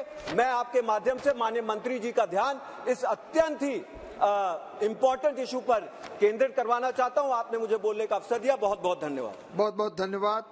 Item number 10 Shri Abdul Khaleque ji. I would like to draw the kind attention of the House. Thank you so much, sir. Chairman, sir. I would like to draw the kind attention of the House towards a grave concern that has plagued the state of Assam for far too long, the relentless issue of flood and erosion. The state bears the burden of approximately 31.05 lakh hectares of flood-prone area as identified by Rashtriya Bar Ayog, constituting a staggering of 39.58% of the total land area of the state, whereas the rest of countries' combined flood-prone area stand at about 10.2% only. The gravity of the situation cannot be overstated when it is seen that the flood-prone area of Assam is 4 times the national mark of the flood-prone area of the country. The Assam government projects an increase in extreme rainfall events by 35%, and an increase in the rise of class events by more than 25% due to climate change. Natural forces cannot be tamed, but communities can be equipped for preempt large-scale disasters. The government is majorly investing in rescue and relief measures during the flood. While these immediate and short-term actions are necessary, there has been no long-term measures in sight of mitigate the issue. Similarly, since 1950, over 4.27 lakh hectares, 7.40% of the Assam's total area, have eroded along the Brahmaputra and its tributaries, with an annual average loss of nearly 8,000 hectares. This has led to the disappearance of 2,500 villages, affecting lakhs of people who reside on embankments. Even with such severity of the situation in Assam, the absence of proper framework to officially declare flood and erosion as national calamities hinders in combating these recurring challenges effectively. Therefore, I urge Honorable Union Home Minister to immediately spearhead the development of necessary legislative measures that can enable the formal declaration of floods and erosion as national calamities. Thank you, sir. Thank you very much. Item number 11, Shri Jasbir Singh ji. धन्यवाद chairman sir. मैं आपके माध्यम से सरकार के ध्यान में एक बहुत ही इम्पोर्टेंट मुद्दा लेके आना चाहता हूं। ये मुद्दा है प्राइवेट बैंकों की तरफ से किसान की हो रही लूट का।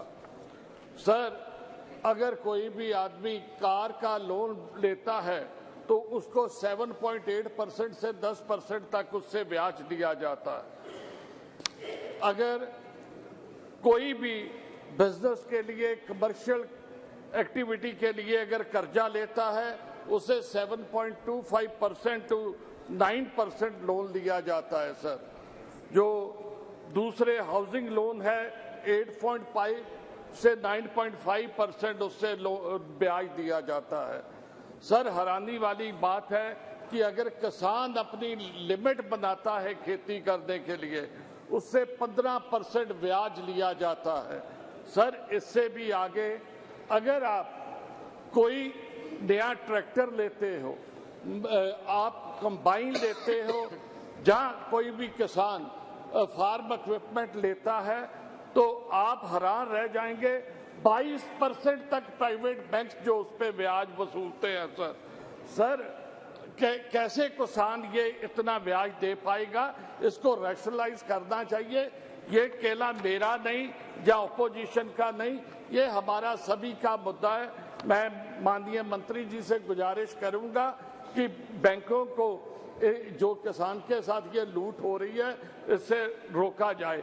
दूसरा सर, इसी के माध्यम से कि अगर आपने देखा जाए कॉरपोरेट के हमने तकरीबन 9.5 लाख करोड़ से ज्यादा जो है लोन्स राइट ऑफ किए हैं। मैं ये गुजारिश करूंगा कि ये किसानों का तो सिर्फ 5 लाख करोड़ है, इसको भी राइट ऑफ करके किसान जो अपने गले में फंदा डालता है उसके छुटकारा दिलाया जाए, इस जो कर्जा से किसान को मुक्त किया जाए। धन्यवाद। बहुत बहुत धन्यवाद। Item number 12, Shrimati Aparupa Poddar ji.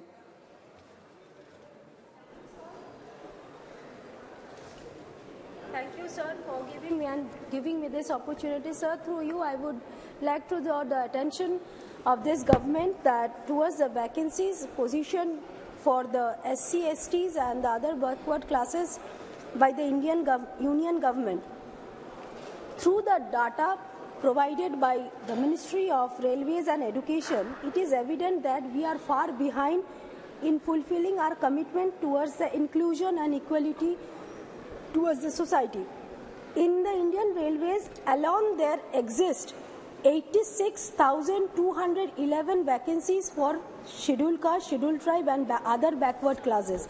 It is disheartening that 18,600 of these vacancies have been carried over to this previous year.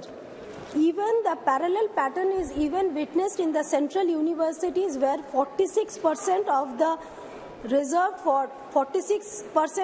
reserved are of OBCs, 44% of ST, and 37 for SCs in central universities still remain unoccupied. Even in our most prestigious institutions like IITs, 2,750 faculties of SC, ST, OBCs and EWS are remaining vacant. This highlights the magnitude of underrepresentation in our society. It is the constitutional duty of the government to ensure the livelihood and the social upliftment of these communities. In 2014, this government promised to create 25 crore more jobs. It is imperative that the government fulfill this commitment. I appeal to the government to address the vacancies reserved for SC, STs and OBCs with a sense of urgency and transparency in this recruitment process. Thank you, sir. Thank you very much. Item number 13, Sri Antony ji. Thank you, Chairman. Chairman, I request the government to kindly enhance the upper limit of salary from rupees 21,000 to 40,000 for availing ESA benefits to all eligible workers in the private sector. An employee getting a monthly salary above 21,000 is out of the ESA coverage benefits. It should be noted that, having understood the growing cost of living in the country, the 6th Pay Commission under Congress-led UPA government recommended a salary hike for government jobs. After this, employees in the private sector also revised the salaries of their employees. As a result, a significant section of workers in the private sector receive monthly salaries beyond 21,000. Hence, these employees and their dependents get out of the purview of the ESA benefits. Therefore, I request the government to enhance the salary limit up to rupees 40,000 per month, so that several lakhs of beneficiaries will continue to get ESA benefits. Thank you. Thank you very much. So we are associated with. Thank you. आप लिख कर दे दीजिए. Item number 14, Sri Kotagiri Sridhar ji. Thank you, sir. Speaker, sir. Exactly 10 years ago, in the 16th Lok Sabha, the great state of Andhra Pradesh was divided by making several promises under the AP Reorganization Act. One of the promise was for providing a South Coastal Railway Zone in Visakhapatnam. It was finally approved in this Lok Sabha, the 17th Lok Sabha, but in 2019, but it hasn't still come under a reality. The DPR I hear is still under review. No fixed time frame was fixed to make this an operational railway zone. While special status is still pending, people of Andhra Pradesh are eagerly appealing for making other promises a reality. And I request government to make our dream for a South Coastal Railway Zone a reality, Speaker, sir. Also, on a side note, there is a new Vande Bharat Express from Hyderabad to Visakhapatnam. And my constituency is Eluru. It's a district headquarters with almost 2 lakh people and almost 1 million people around Eluru. But unfortunately, there is no stop in Eluru, which the next stop from Eluru is almost 200 kilometers in Rajahmundry. So I request Railway Minister and Railway Ministry to consider Eluru to have a stop for Vande Bharat Express between Hyderabad and Visakhapatnam.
resources should be exhausted in order to persuade the Qatar government in order to get rid of those ex-Navy personnel from the custody and from this kind of charges, because it is the concern of the nation, it is the concern of those families. So I would suggest the government that they should be proactive and they should strive hard to get rid of those hapless ex-Navy personnel of our country.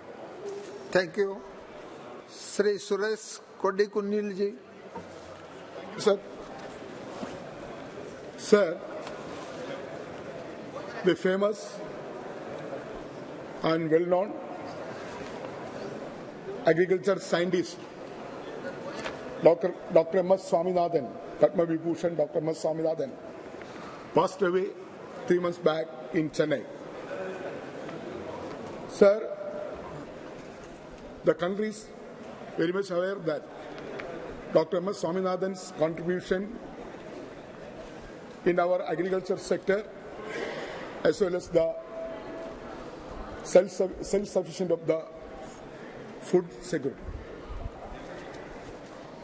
But at the same time, the NDA government chose to disrespect the legend when he passed away, as the government did not accord any rightful honor or paid tributes or marks of respect to Dr. M.S. Swaminathan, and displayed their arrogant and ungrateful attitude towards the great scientist. The government also did not send a proper representative of the union government to be present throughout the funeral function in Chennai.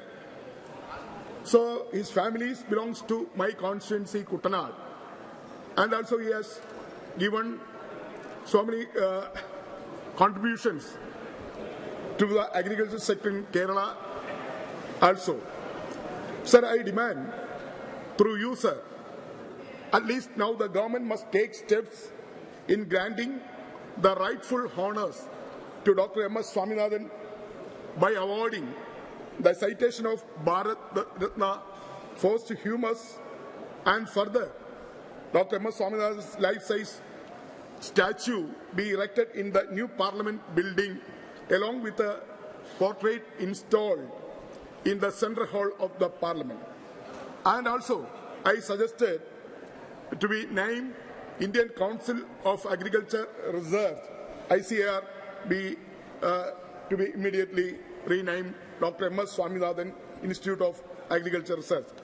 The government must rectify its mistake and honor Dr. M.S. Swaminathan for his extraordinary contribution to Indian agriculture and the nation's food security, which is considered as the pillar of national security. With these words, I would like to urgently invite Honorable Government through you, sir, Dr. M.S. Swaminathan. The country cannot ignore him. So, Honorable Ministers are here, Cabinet Ministers are here. Honorable Cabinet Ministers are here. Smriti Irani, Dharmendra Pradhan is here, and Anurag Singh Thakur is here. So, you are ignoring. Kindly,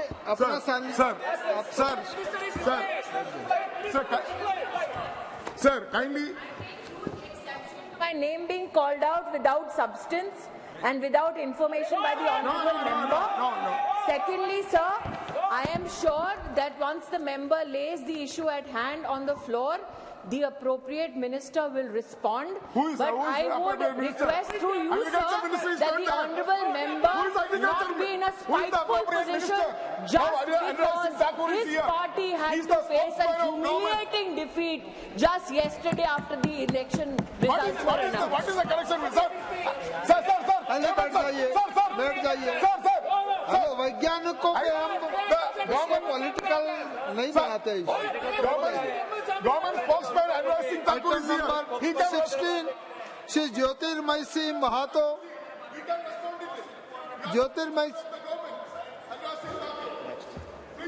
item number 17 Shri Basant Kumar पंडा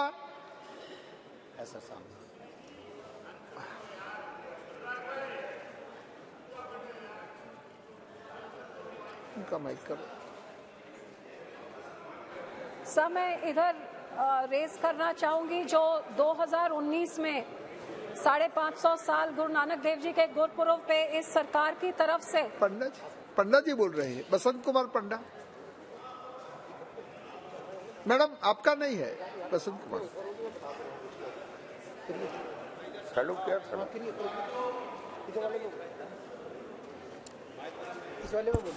आप mic की ओर आइए, mic की ओर आइए। हाँ ठीक है।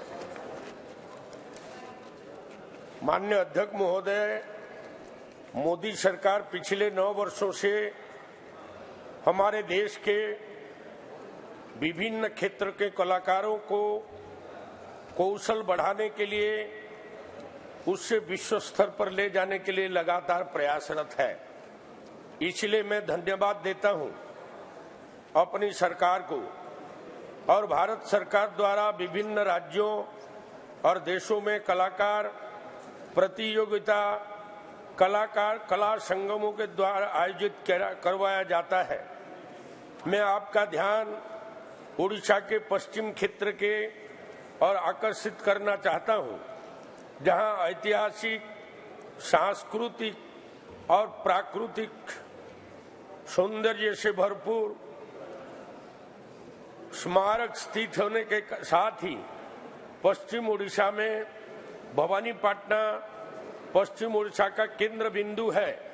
कालाहांडी, कोरापुट और नुआपड़ा के कई स्थानों को भारत का दूसरा कश्मीर के नाम से जाना जाता है, जहां विशाल घाटी, पहाड़, बड़े पानी के झरने, डैम, प्राकृतिक संसाधन और प्राकृतिक सौंदर्यीकरण से भरपूर अद्भुत नजारा स्थित है। और ये क्षेत्र आदिवासी कला, गीत, संगीत, नृत्य और उड़ीसा के विभिन्न प्रकार बाजा और का उद्गम स्थल है, जहां हमारे पश्चिम क्षेत्र के प्रतिभापूर्ण कलाकार अपने प्रतिभा को दिखा सकते हैं, जिससे वो वंचित हैं। पश्चिम उड़ीसा में फिल्म, जहां हमारे पश्चिम क्षेत्र के पश्चिम उड़ीसा में फिल्म स्टूडियो न होने के कारण यहाँ के कलाकारों को आगे बढ़ने का मौका नहीं मिल पा रहा है। पश्चिम उड़ीसा हमेशा से उपेक्षा का कारण बना हुआ है और राज्य सरकार स्टेप मदर एटीट्यूड हमारे क्षेत्र के प्रति दिखाते आ रहे हैं। उड़ीसा में सिर्फ एक कलिंगा स्टूडियो जो कि कटक में स्थित है। मेरा आपसे निवेदन है कि उपरोक्त मामलों को गंभीरता से ध्यान में रखते हुए राज्य सरकार को निर्देशित कर पश्चिम उड़ीसा में भवानीपटना के पास अकादमिक फिल्म प्रशिक्षण स्कूल और साथ में राष्ट्रीय फिल्म स्टूडियो स्थापित करने के लिए सभी औपचारिकताओं को पूरा करके भूमि आवंटन हेतु आग्रह किया जाए, ताकि जहां जल्द से जल्द एक फिल्म स्टूडियो की शुरुआत हो सके और हमारे आदिवासी संस्कृति को बढ़ावा मिले। पश्चिम उड़ीसा की बड़ी आबादी आदिवासी बाहुल्य है। यहाँ से आदिवासी युवाओं को राष्ट्रीय मंच पर भाग लेने और पश्चिम क्षेत्र के कलाकारों को विश्व स्तर पर अपनी कला को प्रदर्शित करके मान सम्मान बढ़ाने के लिए क्षेत्र का बढ़ चढ़कर भाग लेने का मौका मिलेगा। इसलिए आपके माध्यम से सरकार से संबंधित मंत्री महोदय से अनुरोध करता हूं कि तुरंत इसके ऊपर कदम उठाया जाए। धन्यवाद। बहुत बहुत धन्यवाद। Shri item number 18 Shri Jugal Kishore Sharma ji. धन्यवाद उपसभापति जी। महोदय, मैं सदन के माध्यम से जल संसाधन मंत्रालय का ध्यान अपने संसदीय क्षेत्र अखनूर, खोड़ और जोड़ियां की तरफ ले जाना चाहता हूं, जहां पर बहुत बड़ा एक दरियाए चिनाब है। और दरियाए चिनाब में जब भी बाढ़ आती है तो सारे क्षेत्र की जो कृषि योग्य भूमि है वो बह जाती है और दरियाए बहा कर ले जाता है। लेकिन अब हद तो अब इतनी हो गई है कि जब भी बाढ़ आती है, जब बर्फ पिघलने से जो पानी दरिया का बढ़ता है, अब वो गांव में घुसना शुरू कर गया है। और महोदय, ये जो कृषि योग्य भूमि है ये तो बह गई है, अब गांव जो है वो बहने की कगार पर जो आ गए हैं। और मैं आपको बताना चाहता हूं कि जो गांव अब चिनाब दरिया की लपेट में आ रहे हैं, अगर हमने कोई ठोस कदम उन गांव को बचाने के लिए नहीं किए तो वो गांव के गांव जो है वो बह जाएंगे और लोग जो हैं वो बेघर हो जाएंगे। महोदय, मैं बताना चाहता हूं कि अखनूर, गुर्गी टक्की, संग्रामपुर, मक्याला, चंजवा, देवीपुर, चक सिकंदर, गैर और बकोर और इसके अलावा भी कुछ छोटे गांव भी हैं जो दरिया चिनाब की लपेट में आ गए हैं। मेरा आपसे प्रार्थना है, मेरी आपसे प्रार्थना है कि देखिए, ये पहले बहुत बड़ा एक प्रोजेक्ट बना था, लेकिन अब 55 करोड़ की लागत से वहां पर एक बांध बांधने की योजना बनी है ताकि बांध बांधने से उन गांव को जो है वो बचाया जाए। ये जो 55 करोड़ का प्रोजेक्ट है बनकर जल संसाधन मंत्रालय में आया है। मेरी आपसे प्रार्थना है कि जल संसाधन मंत्रालय इस प्रोजेक्ट को मंजूरी दे और ये 55 करोड़ की जो राशि है ये रिलीज करे ताकि वहां पर एक बांध बनाया जाए और बांध की वजह से ये जो गांव हैं इनको बचाया जाए। तो ये बड़ी गंभीर समस्या है अपने सारे उस क्षेत्र के लिए। तो मैं आपसे भी प्रार्थना करता हूं, सदन से भी प्रार्थना करता हूं और जल संसाधन मंत्रालय से भी प्रार्थना करता हूं कि जो अखनूर के साथ साथ लगने वाले जितने भी गांव हैं इन्हें बचाने का प्रयास किया जाए और जो 55 करोड़ की राशि जो है वो इस प्रोजेक्ट को मंजूर किया जाए ताकि वहां पर एक अच्छा बांध बने और इन गांव को बचाया जा सके। धन्यवाद। धन्यवाद जी। आइटम नंबर 19 महेश साहू जी।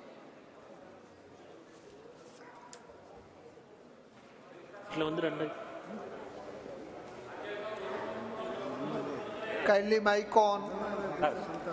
अधिष्ठाता महोदय, ए प्रसंग को आपण पाखरे उपस्थापन करने पूर्व मु आपण को सादर निमंत्रण करुच्ची ढेंकानाल लोकसभा क्षेत्र 3टी जातीय राजपथ 49 पालड़ा ठारू केउंझर एवं 55 कटक ठारू संबलपुर तत्सहित पितिरी ठारू डुबुरी जो जातीय राजपथर अवस्था एभली एक संकटापन्न अवस्था अच्छी।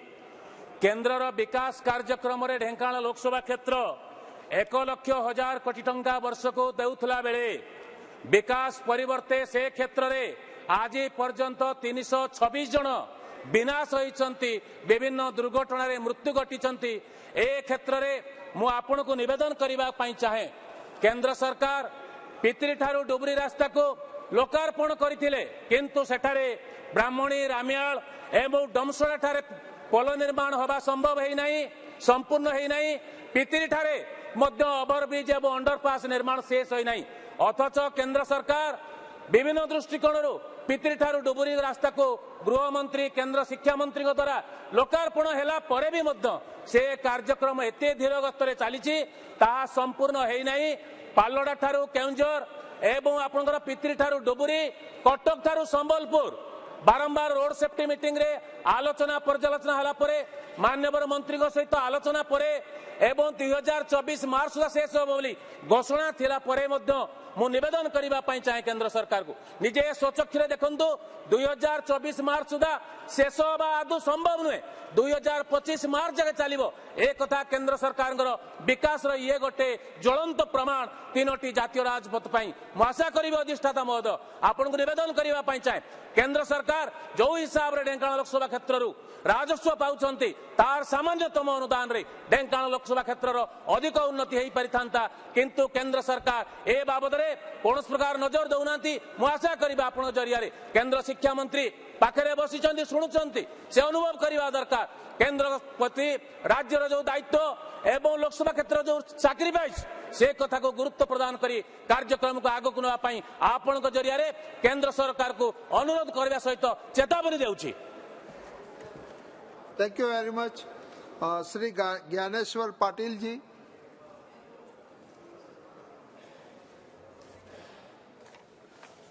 श्री सुदीप बंदोपाध्याय जी।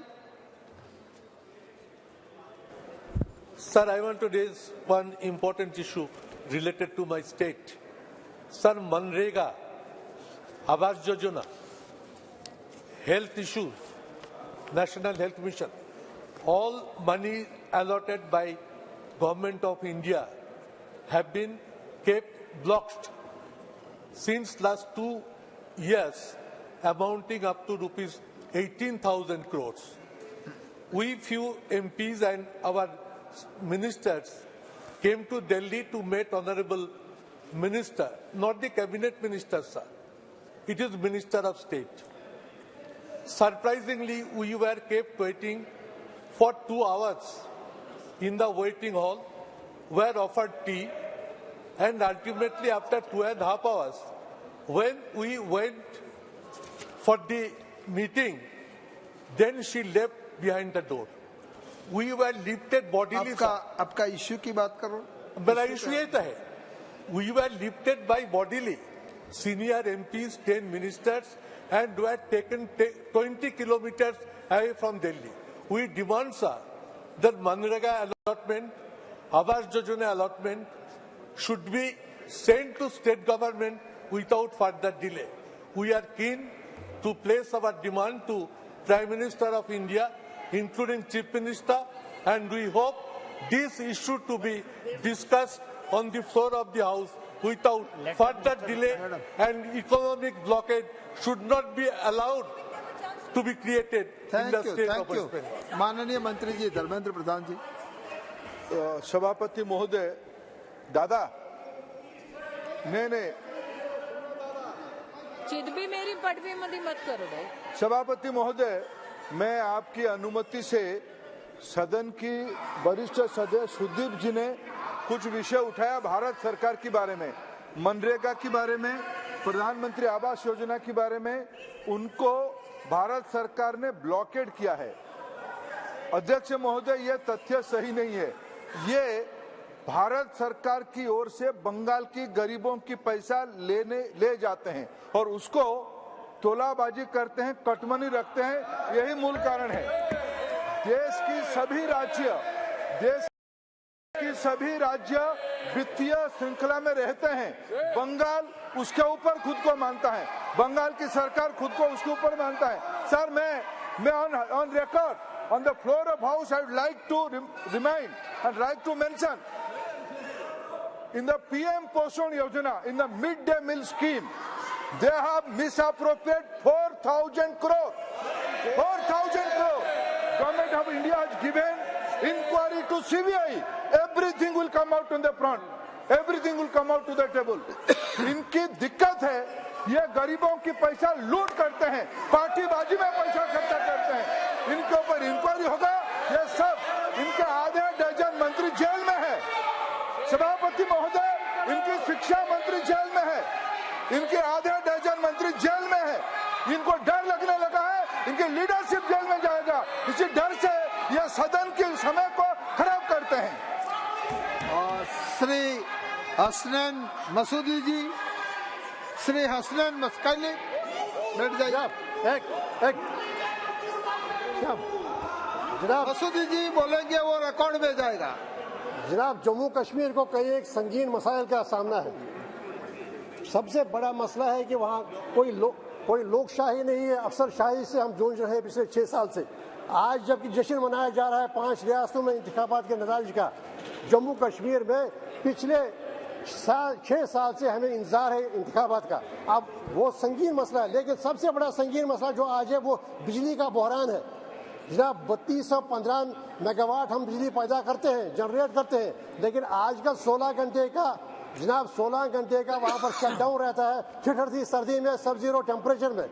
सर मेरा मुतालबा होगा पहले ये रैशनलाइज किया जाए, जो बिजली की कटौती है वो रैशनलाइज की जाए। दूसरी बात ये हमारे जो NHPC के साथ पास हमारे जो पावर जनरेशन जो हाइड्रो इलेक्ट्रिक जो यूनिट्स है वो वापस दे जाए, क्योंकि बहुत सारा पैसा NHPC ने उससे हासिल किया। सलाल वाला एग्रीमेंट था 25 साल तक रहेगा, लेकिन आज वो 50 साल से सेंट्रल गवर्नमेंट के पास है। तो तब तक बिजली का मसला हल नहीं होगा जब तक कि आप हमारे NHPC के जो हमने दिए थे वो उड़ी 1 हो, उड़ी 2 हो, बागलियार हो या सलाल हो, और जो भी वहाँ पर वो वापस दीजिए। दूसरी बात ये है कि आज भी स्मार्ट मीटर के नाम पर जो हमारे ST हैं, BPL हैं और जो आखिरी पायदान पर हैं, उनसे बिजली फीस 100,000 से ज़्यादा लिया जा रहा है, जबकि पास की रियासतों में जीरो बिजली बिल आता है। पंजाब में, दिल्ली में, आपके जो शासन है उत्तराखंड में, और आपने जो वादे किए राजस्थान में, MP में बिजली कम कीमत पर देने का या जीरो बिल देने का, जम्मू कश्मीर के साथ एक अलग ही व्यवहार किया जाता है, जैसे कि जम्मू कश्मीर देश का हिस्सा है ही नहीं, ऐसा व्यवहार किया जाता है। पास की रियासत पंजाब में आधी आबादी को जीरो बिल आता है और हमारे ST को, BPL को, SC को और जो आखिरी पायदान पर है उनसे बिजली इतना बिजली बिल देता है बिजली खराब करने के बगैर। तो मेरा ये मुतालबा होगा कि NHPC के पास जो हमारे प्रोजेक्ट्स हैं वो वापस दिए जाएं। पीरियड खत्म हो चुका है, फिर भी ले रही है NHPC। और दूसरी बात है वहाँ पर रैशनलाइज किया जाए जो भी शटडाउन है, ताकि लोगों को ज्यादा मुश्किलात का सामना हो। Thank you. श्री जगदम्बिका पाल जी।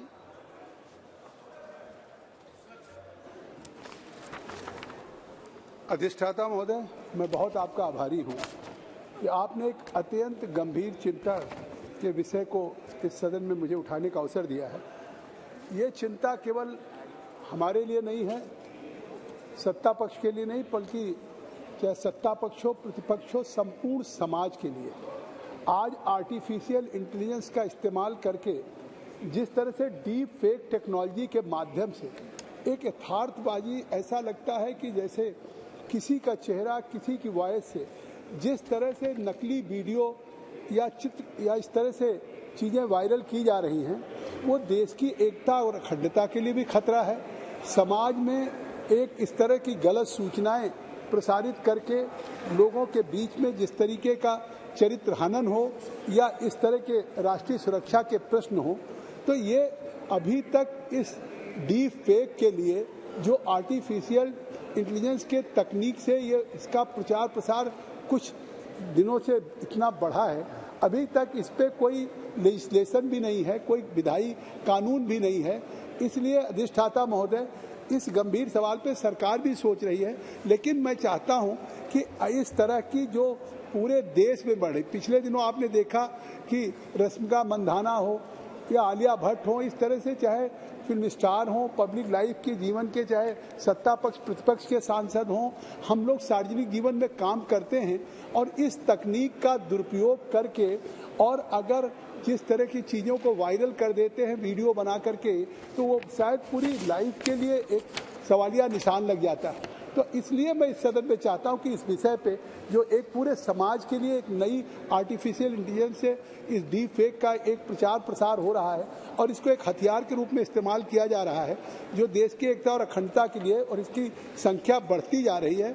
इसलिए जनता की राय हो, जनता का मैंडेट हो, उसके बावजूद भी एक डीप फेक के माध्यम से प्रधानमंत्री श्री मोदी जी ने भी पिछले दिनों इसकी बहुत बहुत धन्यवाद है। तो मैं समझता हूं कि इस सदन के माध्यम से मैं सरकार से मांग करता हूं, धन्यवाद जी, इस पे निश्चित तौर से प्रभावी कार्रवाई हो, आवश्यकता हो तो इसके लिए मजबूत लेजिस्लेशन बनाने का कार्य करे सरकार। धन्यवाद। श्री अमर सिंह जी।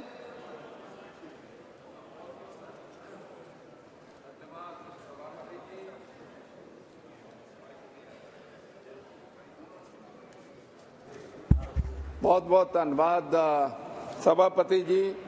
मैं दो ਇਹੋ ਜਿਹੇ इशू इस हाउस चुकना चाहना जिन्हों ते दोवां ते मैं पहला बोल चुकिया। मैं MP हाँ श्री फतेहगढ़ साहब दा।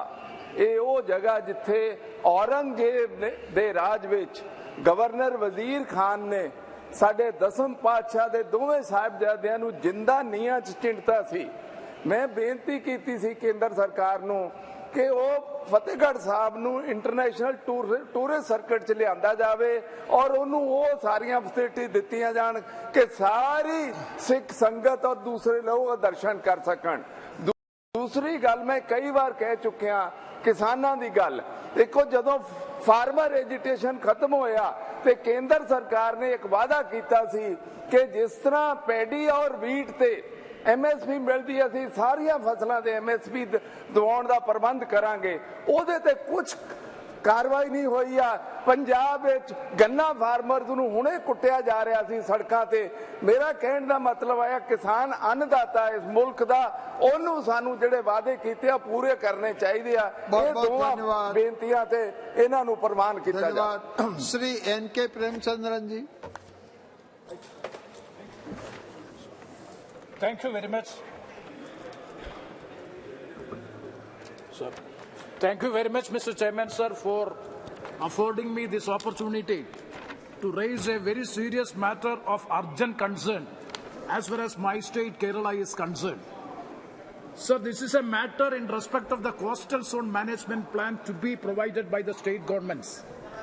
Sir, it is well known that the Government of India, by the notification in the year 2019, the coastal zone management plan is one of the essential pre-requirements so as to implement the amendment to the Coastal Regulation Zone 2019 notification. So the coastal area people are, especially the fishermen community in my state, is finding it very difficult to construct the houses, and even for their livelihood purposes, they are finding it very difficult to continue their life in the coastal area because of this coastal zone regulation management plan. It is quite unfortunate to note that the state government has not completed the process of preparing the coastal zone management plan. Even the people's representatives have not been taken into confidence in preparing the coastal zone management plan. In my constituency, the most of the coastal area villages are more than that of the urbanized panchayat. That has not been taken into consideration in the draft plan preparation. So the draft plan is prepared without considering the developments in the coastal panchayats. The coastal panchayats in my constituency in particular and the state of Kerala in total are developed than the municipalities and corporations which comes under the urban zone.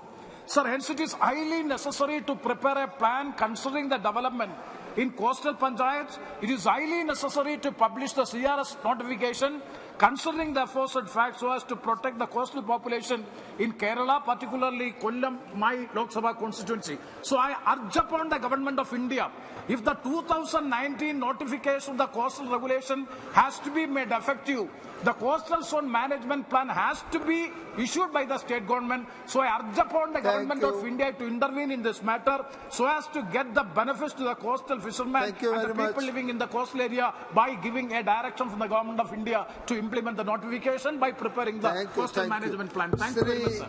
Shri Rangappa बरने जी। माननीय अध्यक्ष महोदय, मेरे चुनाव क्षेत्र में पुणे से लोनावाड़ा तक local train चलती है, जबकि कोविड के बाद दोपहर के समय का 11:30 से 2:30 बजे के समय लोकल ट्रेन बंद की, जबकि सभी उसी समय सभी मालगाड़ियां उस रूट पे चलती है। जब मैं रेलवे मिनिस्टर को मिला था, उसने बताया कि मेंटेनेंस के टाइम दोपहर के टाइम लोकल ट्रेन नहीं चलाएगी, जबकि मालगाड़ी चलती है तो लोकल ट्रेन क्यों नहीं चलती। दोपहर के टाइम स्कूल जाने वाले बच्चे, कई सारी कर्मचारी महिलाएं, किसान भी दूध बेचने पुणे तक जाते हैं तो उनका भी 2-2.5 घंटे रेलवे स्टेशन पर वेट करना पड़ता है। मैं कई बार रेलवे मिनिस्टर को मिला हूं इस बारे में, जबकि रेलवे बोर्ड ने, रेलवे मंत्रालय ने पूना से लोनावाड़ा तक तीसरा और चौथा ट्रैक को मंजूरी दी है। 3-4 साल हुए, सुरेश प्रभु जी मिनिस्टर थे तब मंजूरी दी है, आज तक कोई कार्रवाई नहीं की। महाराष्ट्र के मुख्यमंत्री एकनाथ जी शिंदे ने मीटिंग लगा के उन्होंने ये वादा भी किया है कि महाराष्ट्र गवर्नमेंट रेलवे बोर्ड के तरफ उसमें सहायता करेगी। मैं आपके द्वारा ये मांग करता हूं कि पुणे से लोनावाड़ा जाने वाली लोकल ट्रेन दोपहर के समय, खासकर 11:30 से 2:30 के समय तक चलाने की मांग करता हूँ। श्री राजेंद्र अग्रवाल जी। आदरणीय सभापति जी, केंद्र सरकार की योजना RDSS के अंतर्गत विद्युत व्यवस्था के सुदृढ़ीकरण और विस्तार की दृष्टि से कार्य मेरठ जनपद के अंदर मेरे संसदीय क्षेत्र के अंदर चल रहा है, लेकिन जिस कंपनी को इसका काम दिया गया है उसकी गति इतनी धीमी है कि काम लगभग हो ही नहीं रहा है। विद्युत समिति का अध्यक्ष होने के नाते 2 बैठकों में मैंने इस बात की चर्चा की, अन्य सब जनप्रतिनिधियों ने भी इस विषय में चिंता व्यक्त की, परंतु किसी भी प्रकार की उसके काम के अंदर गति नहीं आई है। लिखित रूप में जो एसीज हैं, सुपरिटेंडेंट इंजीनियर्स हैं, उनके द्वारा लिखने पर भी कोई इसमें गति उसकी बढ़ी नहीं है। अभी तक केवल माननीय सभापति जी 6% काम हुआ है, यानी जो दिसंबर तक पूरा हो जाना चाहिए था अभी तक उसकी ये गति है। मेरा ये अनुरोध ये है, मैं उस कंपनी का नाम नहीं यहाँ पर सदन में लेना चाहता हूँ, परंतु उसकी कार्य पद्धति की समीक्षा की जाए और उसके संबंध में जो भी उचित कार्रवाई हो वो सरकार करे, माननीय मंत्री जी करें, ताकि जो अपेक्षित काम है RDSS के अंदर वो अंतर्गत। बहुत धन्यवाद, बहुत धन्यवाद। श्री निशिकांत दुबे जी।